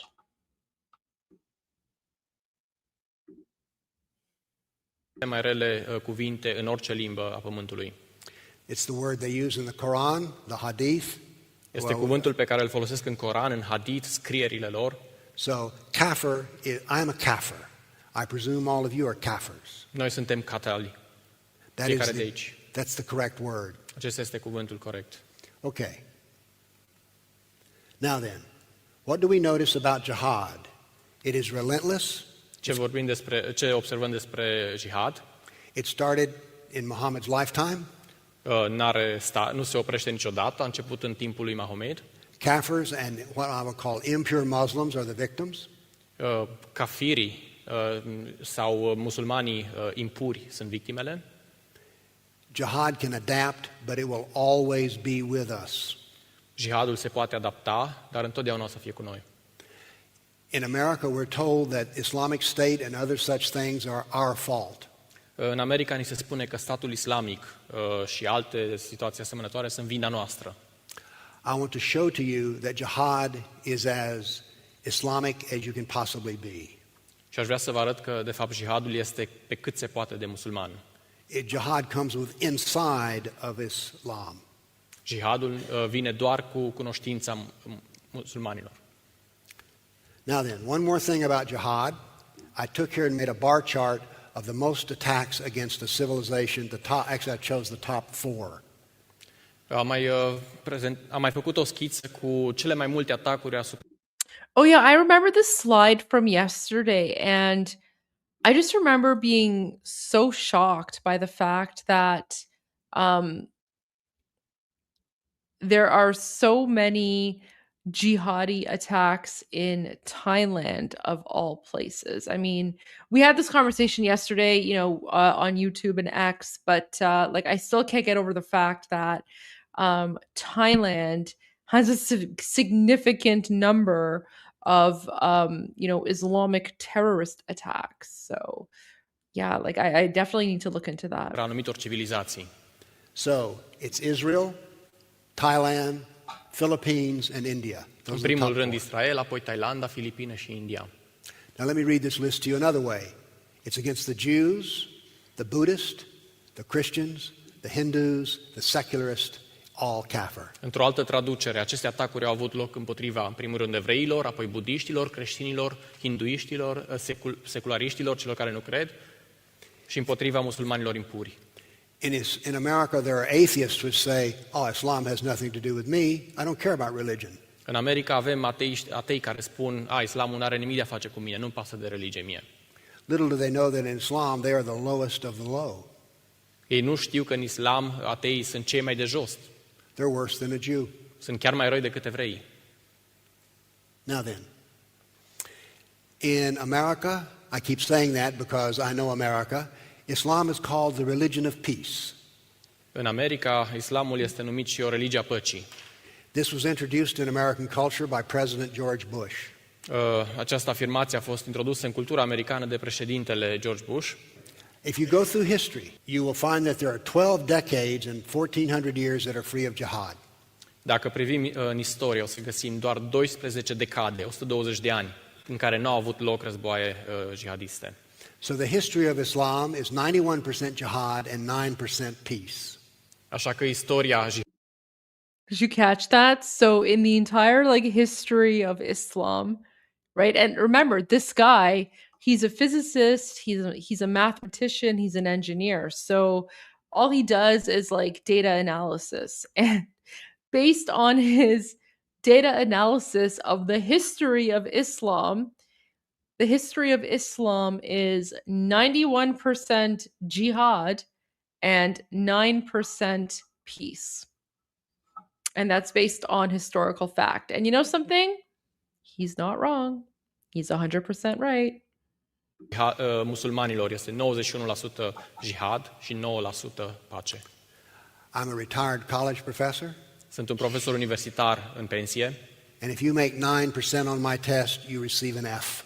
și dacă ați da un examen cu mine și ați face doar 9%, v-aș da un F, nota cea mai de jos. The presidents and the media in the United States get an F. Președintele și media din Statele Unite ar primi la mine un F. Now then, if you have something happening that goes on for 14 centuries, something is causing it. Vedem o violență care se propagă în timp de 14 secole constant. Ceva se întâmplă. Ceva o cauzează. This cannot be an accident, Asta nu poate să fie un accident nor can it be caused by anybody else. și nu poate fi influențată de nimeni altcineva. The next part I want to show you that jihad comes from within Islam, and it is the success of Islam. Și în partea următoare vreau să vă arăt cum jihadul este de fapt o exprimare a islamismului. All right. Everyone's heard of the Quran. Everyone's heard of the Quran, right? Toată lumea a auzit de Coran, nu? Everyone? Toată lumea? Okay. How many of you think that is the holy text of Islam? Câți din voi credeți că, Coranul este cartea sfântă a musulmanilor? Mâna sus. If you say that, you get 14%. Dacă ați spus așa, ați avut doar 14% dreptate. That's an F. Este din nou un F. Now, it turns out that the Quran, you cannot be a Muslim by just the Quran alone. Se pare că în islamism nu poți să fii un musulman dacă știi doar Guys, this guy, he knows his stuff. He knows his stuff. I'm literally just listening to everything he's saying, and I'm just yeah, yeah, yeah. Because those of us who have dealt with, Islam and Islamic dictatorships and Sharia law, yeah, I mean, these are things that all of us Iranians know. And this guy knows his stuff, 100% accurate in everything he's saying. Coranul. There's not enough information in it. Nu are suficientă informație. But there are 91 verses which proclaim that Muhammad is the perfect human being. Dar sunt 91 de versete care spun că Mohamed este ființa umană perfectă. And that everyone must be a husband like Muhammad, do everything that he did, no matter how he ate, whatever he did, you must imitate him. Și că toată lumea trebuie să limite pe Mohamed să trăiască ca și el, să fie un soț ca și el, să mânce ca și el. And where do we find Muhammad? Și unde îl găsim pe Mohamed? Well, we have his biography. Avem biografia lui of 800 pages. Pe 800 de pagini. And we have his hadith, his traditions. Și avem hadisul lui, tradiția. There are many collections of these, usually having about 6,000 to 7,000. Multe colecții au 6-7 mii de pagini. A hadith is something that Muhammad did or said. Hadis cuprinde afirmații, ce a făcut și ce a spus Mohamed. Things down to as small as how he drank a glass of water. De exemplu, că Mohamed a băut un pahar cu apă. Which he would never do what I did because he never drank standing up. Dar el n-ar face niciodată așa ceva, el niciodată n-a băut în picioare. I do not drink like Muhammad. Eu nu beau apă ca și Mohamed. Okay. So now then, let's go back and ask the question, where is Islam? It's 14% Allah and 86% Muhammad. Așa că islamul, după cum vedem, este 14% Allah, Coran, și restul de 86% Mohamed. This is good news if you're a student, E o veste bună dacă ești student, because you don't have to understand the Quran at all. pentru că nu trebuie să înțelegi Coranul deloc. You just need to understand Muhammad. Trebuie să-l înțelegi doar pe Mohamed. It's like reading a biography. Este ca și cum ai citi o biografie. So, this much Allah, this much Muhammad, so therefore it is easy to know Islam. Keep this in mind, Așa de puțin Allah, așa de mult Mohamed, e ușor să înveți islamul. because it will turn out that there is a burden placed upon the Christian today, which is the conversion of Muslims. Țineți minte că este o povară pe inima creștinilor în ziua de astăzi, convertirea musulmanilor. And the secret of doing this is Muhammad, not Allah. Și secretul ca să puteți să lucrați în acest câmp este nu să înțelegeți Allah și Coranul, ci pe Mohamed. Okay. There's that word again, kafir. Din nou vine acest cuvânt kafir, infideli. I have read religious doctrine all of my life. Am citit doctrină religioasă întreaga mea viață. I've studied Torah at the synagogue. Am studiat Tora în sinagogă. I've studied Hinduism with Hindu masters. Am avut un profesor hindus și am studiat hinduismul. I've studied Buddhism under Buddhist teachers. Am avut profesori budiști și am studiat budismul. And when I read the doctrine of Islam, one thing stood out. Și în timp ce citeam doctrina islamului, un lucru mi-a ieșit în evidență. Most of Islam is about you and me. Cea mai mare parte a islamului are treabă cu mine și cu tine. So, I asked myself, why is this? And I also took and measured how much of Islamic doctrine is about the kafir. Și m-am întrebat de ce aceasta. Și de asemenea am notat niște statistici cât de mult din doctrina islamului are de treabă cu infidelii. Nearly 2/3 of the Quran is about the kafir. 2/3 din Coran are treabă cu infidelii. Isn't that strange? You would think it would be about how to be a Muslim. Nu vi se pare ciudat? Ne-am gândit că ar trebui să fie 2/3 cum să fie un. Yeah, he makes a really good point. I mean, why is 64% of the Quran dedicated to infidels and kafirs and non-Muslims and how to deal with them? Like, wouldn't you think a book on how to be Muslim would focus more on just how to be Muslim instead of focusing on how to, I don't know, murder, rape, enslave non-Muslims? You know, interesting question. And I mean, he did the math, right? Like, he did the math. So he's gone and he's looked at every single passage and he's, divided it up into which passages speak about how to be a Muslim versus which passages speak about what to do with infidels and how to deal with infidels. And 64% of the Quran is how to deal with infidels. Seems more like a war manual than a religious text, but that's just me. Musulman. When you read the Buddha's teachings, they're about how to be a Buddha, how to Când be a Buddhist. citești învățătura budistă, o să găsești că marea majoritate a informațiilor este cum să fii un budist bun. So this is very unusual. Nearly 2/3 of the Quran is about the kafir. 81% of Muhammad's life deals with his war against the kafir. 81% din viața lui Mohamed Wow. este de fapt război împotriva infidelilor. 37% of the hadith are about the kafir. Din hadith, tradiția, 37% se leagă de infideli. So overall, out of these 3 books, 51% of it is about you and me. Și la modul general, o statistică față de aceste 3 cărți arată că 51% din cărțile lor au treabă cu infidelii. And every word about the kafir is terrible. Și fiecare cuvânt care este alăturat infidelilor este teribil. Now then, Islam, as I say, is sometimes called the religion of peace. Let's explain that. După cum am spus, uneori islamul este numit o religie a păcii. There are 2 different Qurans. Sunt 2 Corane diferite. An early Quran written in Mecca, Un Coran timpuriu scris în Mecca a latter Quran written in Medina. și încă un Coran mai târziu scris în Medina. In Mecca, Muhammad preached the religion of Islam for 13 years.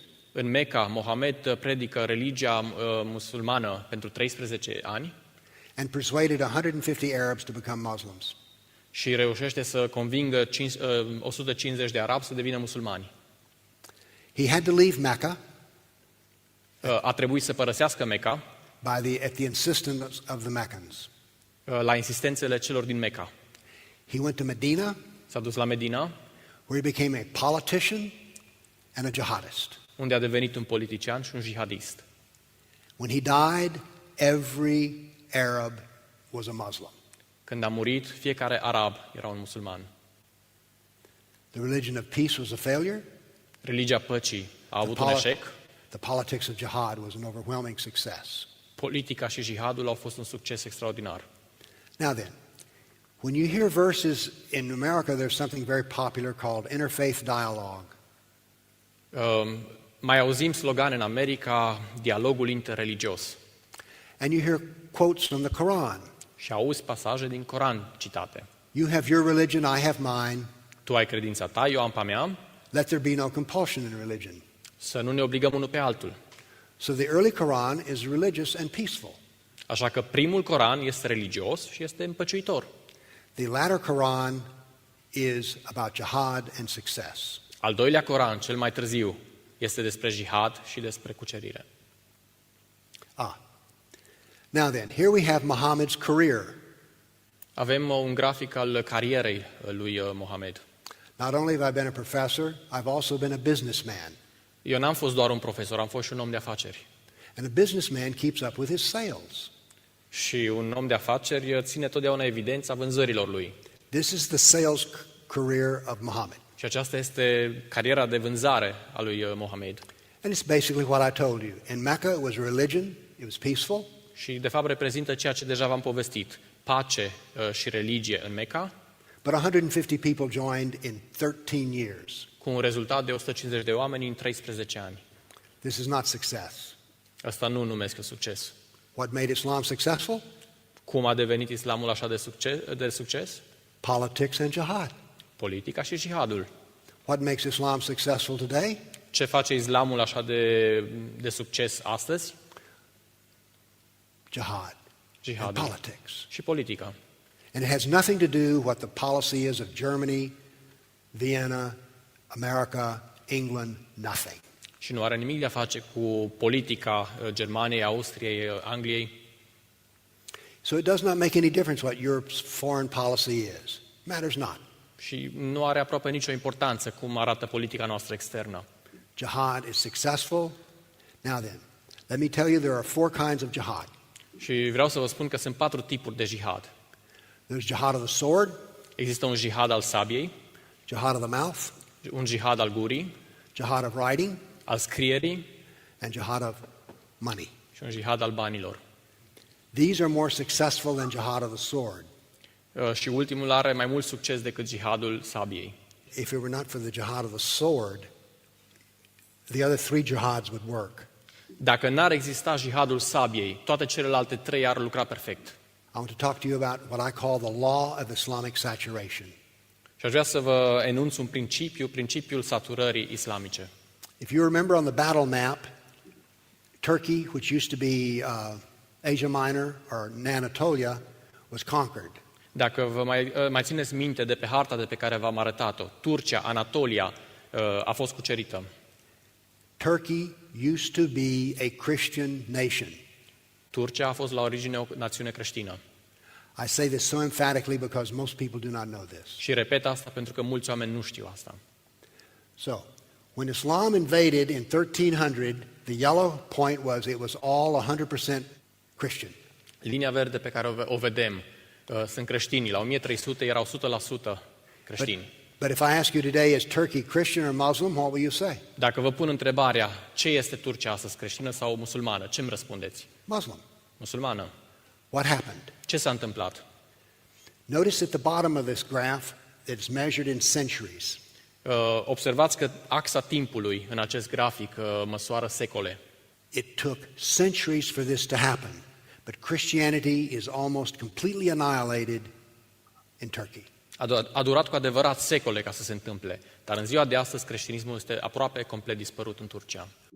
And don't forget what happened to Lebanon, right? 50 years ago, Lebanon was a Christian majority country until the Palestinians and Hezbollah decided to start conquering, going through southern Lebanon. And now, unfortunately, Lebanon has been destabilized. So, yeah, just you don't even have to go that far back. Just think about Lebanon. 50 years ago, Lebanon was a Christian majority country, and now it's basically, just destitute because of all the Islamic jihadis and the Palestinians who um, are basically just the mercenaries of the Middle East. Why does this happen? De ce se întâmplă asta? And there are verses in the Quran and in the Hadith traditions which say, war shall be waged against the kafir until every human being says there is no God but Allah and Muhammad is his prophet. Pentru că există versete Oh my gosh. Okay, so someone commented that they had no idea Lebanon used to be Christian. Okay, so let me just write this down. I'm gonna find a video or two, and I'm gonna play it, in my future live streams. And we're gonna talk about how Lebanon used to be Christian and what led to Lebanon becoming what it is today, which is not a majority Christian country anymore. But yeah, Lebanon used to be majority Christian before the Palestinians and the jihadis, invaded and started their jihad in Lebanon. Yeah. în Coran și în scrierile în Hadis care spun fiecare om va trebui să lupte până când fiecare om spune nu există un alt Dumnezeu decât Allah. And you say, well, this could not happen in Europe today. Și poate spui în mintea ta asta nu s-ar putea întâmpla în Europa astăzi. It is happening in Europe Se today. întâmplă deja. The law of Islamic saturation means that the Sharia will be applied more and more. Legea saturării islamice spune că Sharia va fi aplicată mai mult și mai mult. As this curve predicts, there will come a day in which Christianity is of no force whatsoever, nor is Western civilization of force. It will all be Sharia. Graficul acesta ne arată că va veni o zi în care nu va mai exista o oponență din partea creștinilor, nu vor mai exista decât Sharia. And you say, well, this can't happen. Și te întrebi ce o să se întâmple. Remember, Afghanistan used to be Buddhist. Ține minte, Afganistanul trebuia să fie budist. Pakistan used to be Hindu. Pakistanul a fost la origini hindus. North Africa was Christian. Nordul Africii a fost creștin. All of this has taken place. It just takes time. Toate lucrurile astea, toate transformările au avut loc. Trebuie doar timp. So I call this the law of Islamic saturation. Așa că enunț principiul acesta al saturării islamice. And you say we're nice people, they won't do that. Și o să spuneți, noi nu suntem oamenii ăia, nu o să ne facă asta. Do you think the Byzantine Christians were bad people or something? Credeți că, creștinii bizantini erau oameni răi? Are you better than them? Suntem noi mai buni decât ei? Are you smarter than them? Suntem noi mai deștepți decât Do you ei? have, do you have better morals than them? Avem noi morală mai bună decât Do you ei? understand the Bible better than them? Înțelegem noi Biblia mai bine ca și ei? How are you special? Cum ești tu în mod special? You're kafir. Ești un infidel. Now then, one of the things that puzzles me about my study of Islam, remember, I'm not a historian, I'm a scientist. Țineți minte, sunt om de știință, nu istoric. Și unul din lucrurile care m-a fascinat sau m-a impresionat, But scientists like to form questions. ca și oamenii de știință, le place să pună întrebări. So I asked this question. Așa că am pus întrebarea asta. How many people have died in jihad? Câți oameni au murit în jihad? Is this a Hundreds of millions. reasonable question? E o întrebare îndreptățită? Very reasonable. Foarte îndreptățită. Why am I the first person who's ever asked this question in 1400 years? De ce sunt prima persoană care își pune întrebarea asta în 1400 de ani? I will tell you. O să vă răspund. People do not want to know. Pentru că oamenii nu vor să știe. Indeed, in America, people are desperate to not know. În America, oamenii sunt disperați să nu știe. If you tell them facts, they will call you a bigot. Dacă le spui fapte, te vor respinge. But these are facts. Dar acestea sunt fapte. Facts mean less and less in the modern time. What counts is feelings. Datele în ziua de astăzi, în ziua modernă, contează mai puțin și mai puțin. Parcă ce mai contează mai mult sunt sentimentele. This makes people feel bad, Și datele acestea fac oamenii să se simtă rău. so they don't want to know it. Și de aceea nu vor să știe. Why does Islam do what it does? Because it is Islamic. De ce face islamul ceea ce face? Pentru că este islamic. The true nature of political Islam is found in the action of Muslims. Natura adevărată a politicii islamice se găsește în natura musulmanilor. And I forgot to define a term for you. Și am uitat să vă definesc un termen.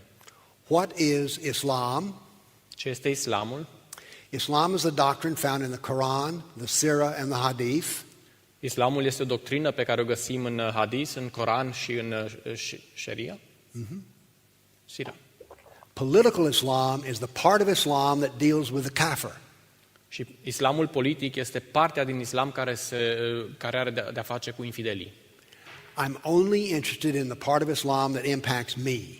Și mă interesează în mod primordial partea din islam care are treabă cu mine. This seems reasonable to myself. Mi se pare o afirmație corectă. Should it not be the same for you? N-ar trebui să te preocupe și pe tine? I do not care anything one way or the other about the religion of Islam. Încerc să nu-mi pese deloc niciun fapt despre religia islamului. I don't care if a Muslim prays 5 times a day or 1 time a day. Nu-mi pasă dacă se roagă o dată sau de 5 ori pe zi. I don't care if they pray facing Mecca or Macedonia. Nu-mi pasă dacă se roagă cu fața spre Macedonia sau spre Mecca. I don't care. Nu-mi pasă. I do care about how they treat me and people like me. Îmi pasă, în schimb, cum mă tratează pe mine și oamenii ca mine. What counts is political Islam, not religious Islam. Ce mă interesează este islamul politic și nu islamul religios. Now then, some people say, well, Islam just needs a reformation. Unii oameni vor spune, islamul trăiește în ziua de astăzi reformare. Are you going to change the Quran? Are you going to change Muhammad? Ce vreți să schimbe? Coranul pe Mohamed? You cannot change those. Nu se pot schimba acestea. They are permanent and eternal. Sunt permanente și eterne. We've already had reform movements in the world today. Deja am avut mișcări reformatoare în lume. Al-Qaeda was reformed, Taliban was reformed, Boko Haram was reformed, Islamic State is reformed. Al-Qaeda a fost reformat, Boko Haram a fost reformat, talibanii. Taliban, okay. They're all Islamic reform movements. Toate aceste grupări pe care le-am menționat, de fapt, sunt mișcări islamice reformate. And who asked for the reform of Islam? Și cine le-a cerut să reformeze islamul? Kafirs. Infidelii. They wanted to change. Au vrut să se schimbe. Islam does not change. Islamul nu se schimbă. So Islam is Islam. Islamul rămâne islam. Now then, Christianity has been changed by 3 major events in history. Sunt 3 evenimente majore în istorie care au schimbat creștinismul. Rome adopting Christianity as a state religion. Adoptarea creștinismului de către Roma ca și religie de stat. The impact of Islam upon Christianity. Impactul islamului. And the Reformation in Germany. Și reformarea din Germania. Islam subjugated the very heart of Christianity and annihilated different forms of Christianity. Islamul a supus diferite forme de creștinism. There are forms of Christianity that are disappeared off the face of the earth, including other religions like Zoroastrianism.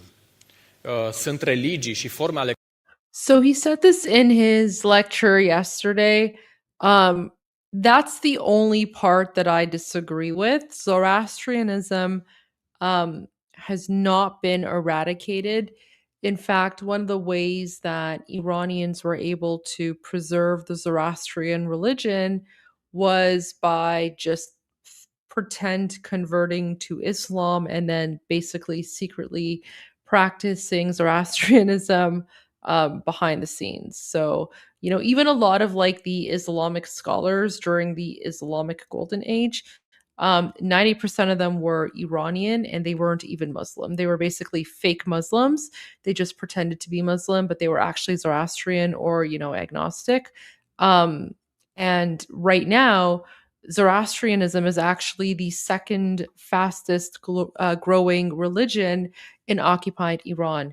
I would say less than 20% of Iranians today identify as Muslim. This is based on external statistics. People outside of Iran who've done like internal polling and stuff. So less than 80% of Iranians consider themselves Muslim today. And the vast majority are agnostic or atheists because they just, after, living under an Islamic dictatorship and Sharia law, most Iranians are just sick and tired of Islam, right? And for those of you, oh, sorry, for those who think that you can only be born into Zoroastrianism, you can't convert. That's not true. So, a little bit of a historical story here. So, um, only the Zoroastrians who live in India have that rule where you cannot convert to Zoroastrianism. You can only be born into it. And that's because during the Muslim conquest of Persia, many Iranian Zoroastrians fled and they went to India because the Indian, the Hindu civilization, they weren't savages like the Arab Muslim colonizers. So the Hindus basically said, yeah, sure, we'll give you refuge. You're allowed, you can stay here, you can practice your own religion, but the only thing is, we don't want you trying to proselytize. We don't want you trying to convert Hindus to Zoroastrianism. So you guys have freedom of religion, but just don't force it on anyone else. And so the Parsis, as they're called, the Parsis in India have that rule where they will not accept any converts. They will only, only people who are born into Zoroastrianism for the Parsis in India. However, that's only a rule for the Parsis in India. When it comes to Zoroastrians elsewhere, anyone can convert to Zoroastrianism. And that's why Zoroastrianism right now is the second fastest growing religion in occupied Iran. Christianity, of course, being the number one. So Christianity is number one, Zoroastrianism is number two. So that's the only thing that I disagree with Dr. Warner on, because he thinks Zoroastrianism has been eradicated, but it has not been. And in fact, Zoroastrianism is experiencing a national revival right now, especially in Iran. And by the way, Freddie Mercury converted to Zoroastrianism. There you go. So if you did not know that, yeah, Freddie Mercury was a Zoroastrian. So there you go. Little bragging rights for the original Iranian religion. Creștinismului care au dispărut complet de pe fața pământului sub asuprirea islamului. Here's what Islam did. It annihilated central government by collapsing the Byzantine Empire and the Roman Empire. Așa a început islamul să lucreze. A anihilat în primul rând puterea centrală politică. The Catholic Church was forever changed because it became the only institution that was international in Europe. Cu căderea Imperiului, Biserica Catolică a fost și ea schimbată pentru că a rămas singura instituție care era internațională în Europa. It was left being the only people who knew how to read and write and to teach schools. Au rămas singurii care știau să scrie, să citească și să învețe în școli. So the Catholic Church was in the business not only of being a religion, but being a political unit. Așa că Biserica Catolică a fost forțată să fie nu doar o religie, ci și un actor politic. Now then, I'm going to take you through several points. The Greek Orthodox Church believed in religious icons. They were losing in battle to Islam, and so they said, Islam does not have images, so we'll give up images. Biserica Ortodoxă greacă Stop the use of icons. foloseau imaginile, icoanele. Și când au văzut că islamul se împotrivește, au încetat să le folosească. The knowledge about witches and whatnot came from Islam. Știința despre vrăjitorie a venit de la islam. The Europeans learned about witches and black magic from the Spaniards, the Muslim Spaniards in Spain. Europenii au învățat despre vrăjitorie, despre magia neagră de la spaniarzi, de la musulmanii din Spania.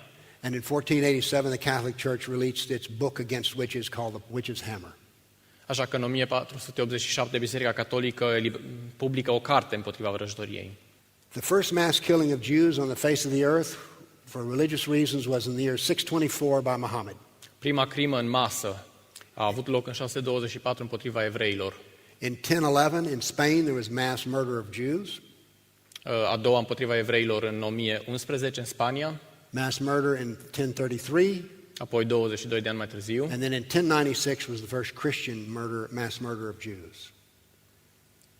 Și în 1096 de către creștini. The doctrine of war was created by Islam in the year 623.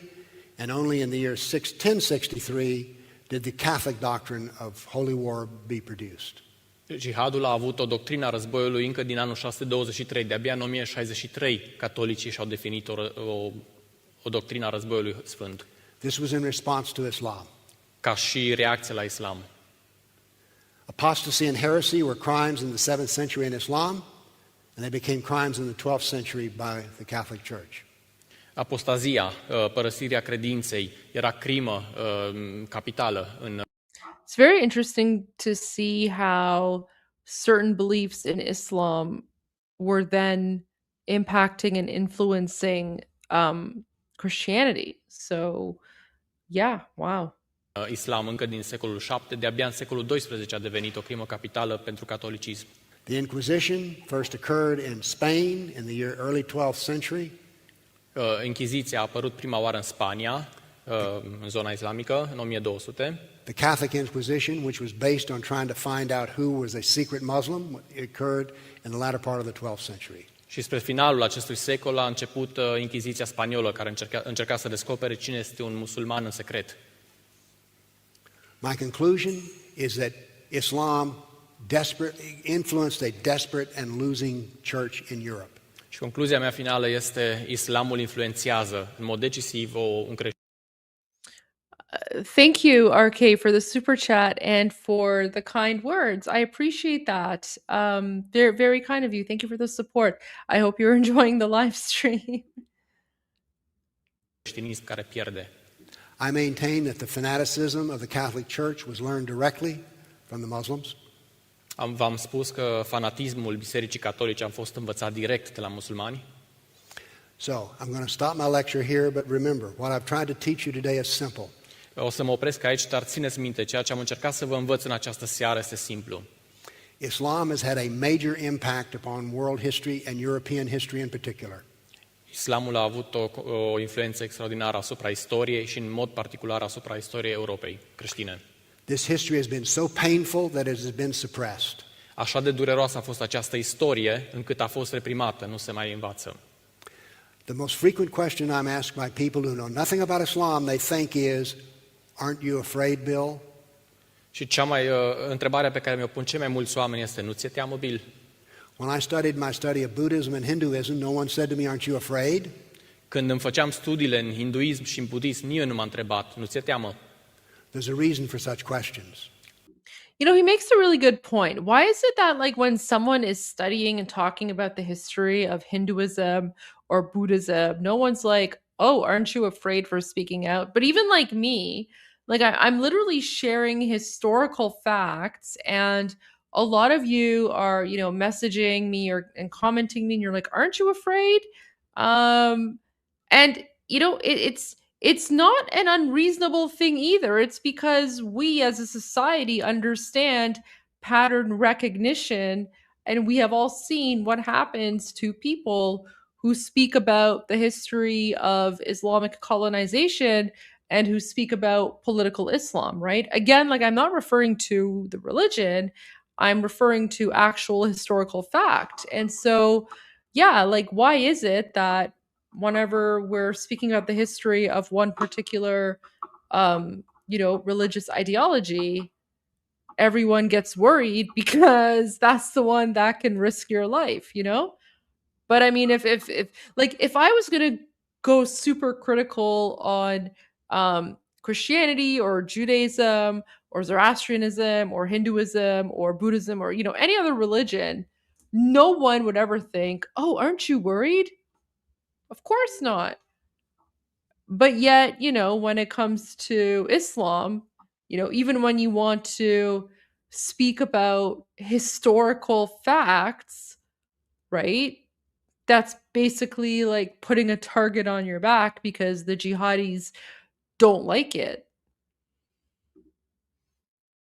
Toate aceste întrebări au un motiv. Now then, I want to close with this. In Christianity, there's something called the Great Commission. O să închei cu această afirmație. În creștinism există o chemare. Go ye into all the world and preach the gospel. Mergeți în toată lumea și predicați Evanghelia. I maintain that world includes the Islamic world. O să vă spun că această lume include și lumea islamică. But to do this, you need to know Islam. Dar ca să puteți să aveți succes, trebuie să cunoașteți islamul. But remember, I've given you the secret key. Dar țineți minte, v-am dat cheia secretă. Forget about Allah, study Muhammad.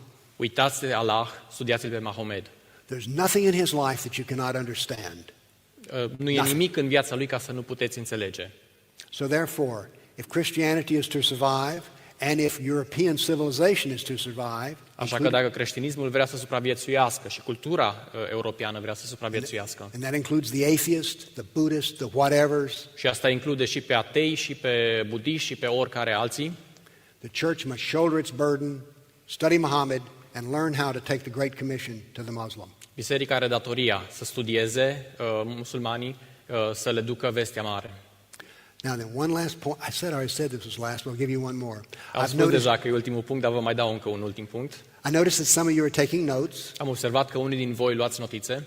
If you will take a business card from me and send me an email, I will send you this PowerPoint presentation so you can study it on your own. Vă pot oferi o carte de vizită și dacă îmi trimiteți un e-mail, vă pot trimite înapoi un link de unde să downloadați această filmare. As we Americans say, deal?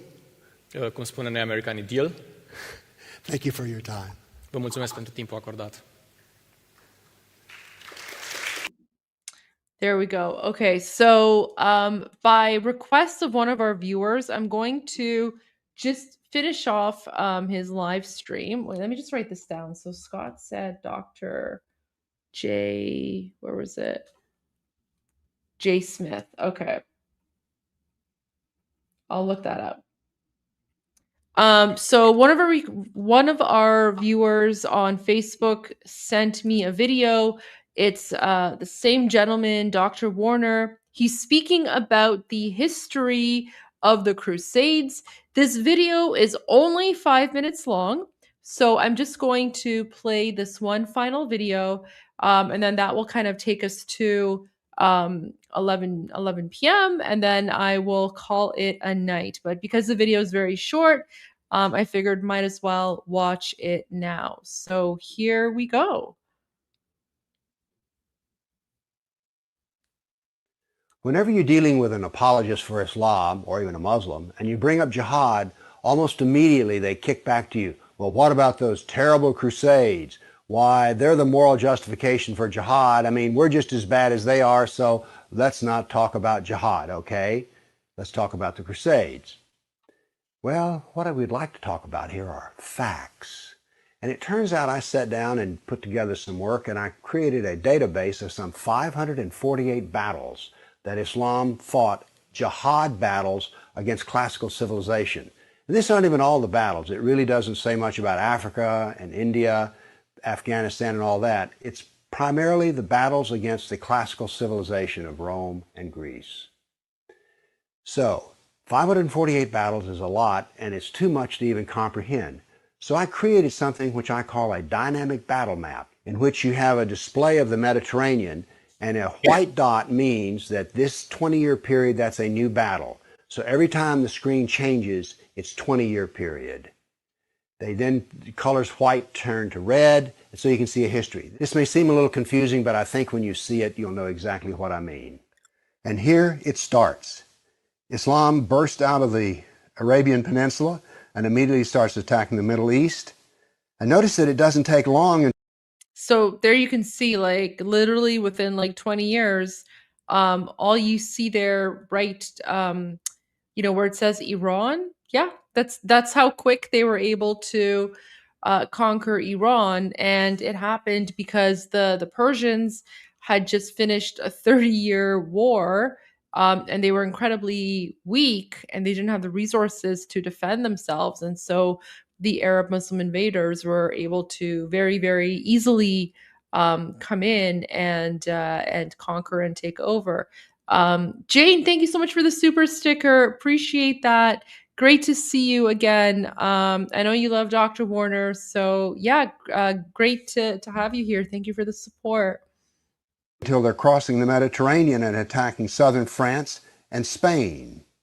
Notice something here. Most people think of Islam, they think of Arabs, they think of desert. And yet here we see that Islam is projecting power throughout the Mediterranean. Notice how the little islands of the Mediterranean are getting hammered. The navy of Islam would attack coastal towns, kill, rob, rape, and then take slaves. So this whole battle map, as it unfolds, you're seeing slaves being taken.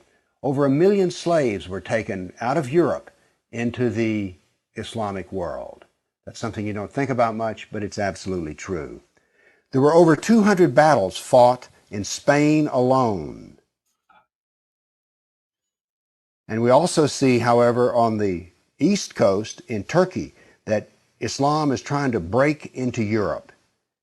Now, what's going to happen is in Spain, this ongoing fight that lasted for 400 years, is the Christians are going to push back the Muslims. But now then what has happened over in the east is that Constantinople has fallen, and now then Eastern Europe is getting hammered. The jihad now comes to Eastern Europe. It's pushed out now of Spain. Northern Africa is now completely Islamic. The Middle East is completely Islamic. This is all jihad, relentless jihad. And why is it so relentless? Well, Muhammad was relentless in his jihad. And these people are good students of Islam, and so it's against the kafir, on and on. It was traditional that when the Sultan came to power, the brand new Sultan, he would immediately try to launch new wars because he was going to be noted in his Islamic history as to how well he fought against the kafir. So that's what the jihad looked like over that time period, 548 battles. But remember, when you bring up jihad, people want to bring up the Crusades. So I also prepared a dynamic battle map of all the offensive raids of the Crusaders. Let's watch it and make a comparison. And so it begins. The Crusades enter into Turkey and the Middle East. Battles go on, but aren't there far fewer than you thought there might be? And here we go. The last battles are fought, and that is the end of the Crusades. So now then we can talk about... Wait, let's go back and take a look at that again. Can we just, look at this map? This is where the Crusades were, okay? And the Crusades were literally at the border trying to push, the jihadis back and keep them out of Europe. And yet people want to, make white Christians feel bad for the Crusades when white Christians were literally just defending their land from the Arab Muslim invaders. And yeah, I mean, I have a feeling if those crusaders were alive today and if they looked at the state of Europe and North America, they would just look at you guys and be like, what the hell did we fight and die for like 1,000 years ago? Because, yeah, yeah, there's a big jihad problem in Europe and North America right now. So now then we can talk about some facts. Yes, there were crusades, but notice they ended centuries ago and jihad is being practiced today. Jihad has been with us for 1,400 years. There is no comparison between jihad and the Crusades, certainly not a moral comparison. And when you're looking at the Crusades, remember, in one sense, all of the Crusades were defensive wars. Why? Well, as we saw in the first jihad map, it was Islam that came out of Arabia and conquered the Middle East, a Christian Middle East. And so the Crusaders were trying to free their Christian brothers and sisters from jihad. So there's no moral comparison at all. The motivation of the Crusaders was to free Christians. The purpose of jihad is to enslave the kafir. So the next time you hear somebody talk about, oh, those dreadful crusades, you've seen some facts about the matter. Why don't you pipe up and tell them you don't really know the matter? All right. That was very, very interesting. It was only about 5 minutes long. So guys, for those of you who are watching on Instagram or Facebook or elsewhere, this video, like make sure to go to my YouTube channel because this live stream will be recorded and it will be saved there. And then tomorrow in the video description, I'm going to include the links to all 3 videos of Dr. Warner's that we watched tonight. But having said that, thank you everyone for joining. really appreciate all of you being here. Big, welcome to those on Facebook who joined me for the first time, on Instagram and on Rumble. And of course, big shout out to my OG viewers on YouTube and of course X, who have been with me since October. I'm glad this worked out. I'm slowly connecting different social media channels, but again, I encourage everyone who's not joining us on YouTube. Join me on YouTube. Go to my YouTube channel, subscribe to my channel, turn on your notifications, and that way you'll always know when I'm going live, and you can join the YouTube conversation there. So I'm gonna end my live stream now, but thank you everyone for joining. If you're celebrating Hanukkah, happy Hanukkah. If I don't see you again until after Christmas, Merry Christmas, Happy New Year. And as always, to all the Iranians here, Payand Iran and Javid Shah.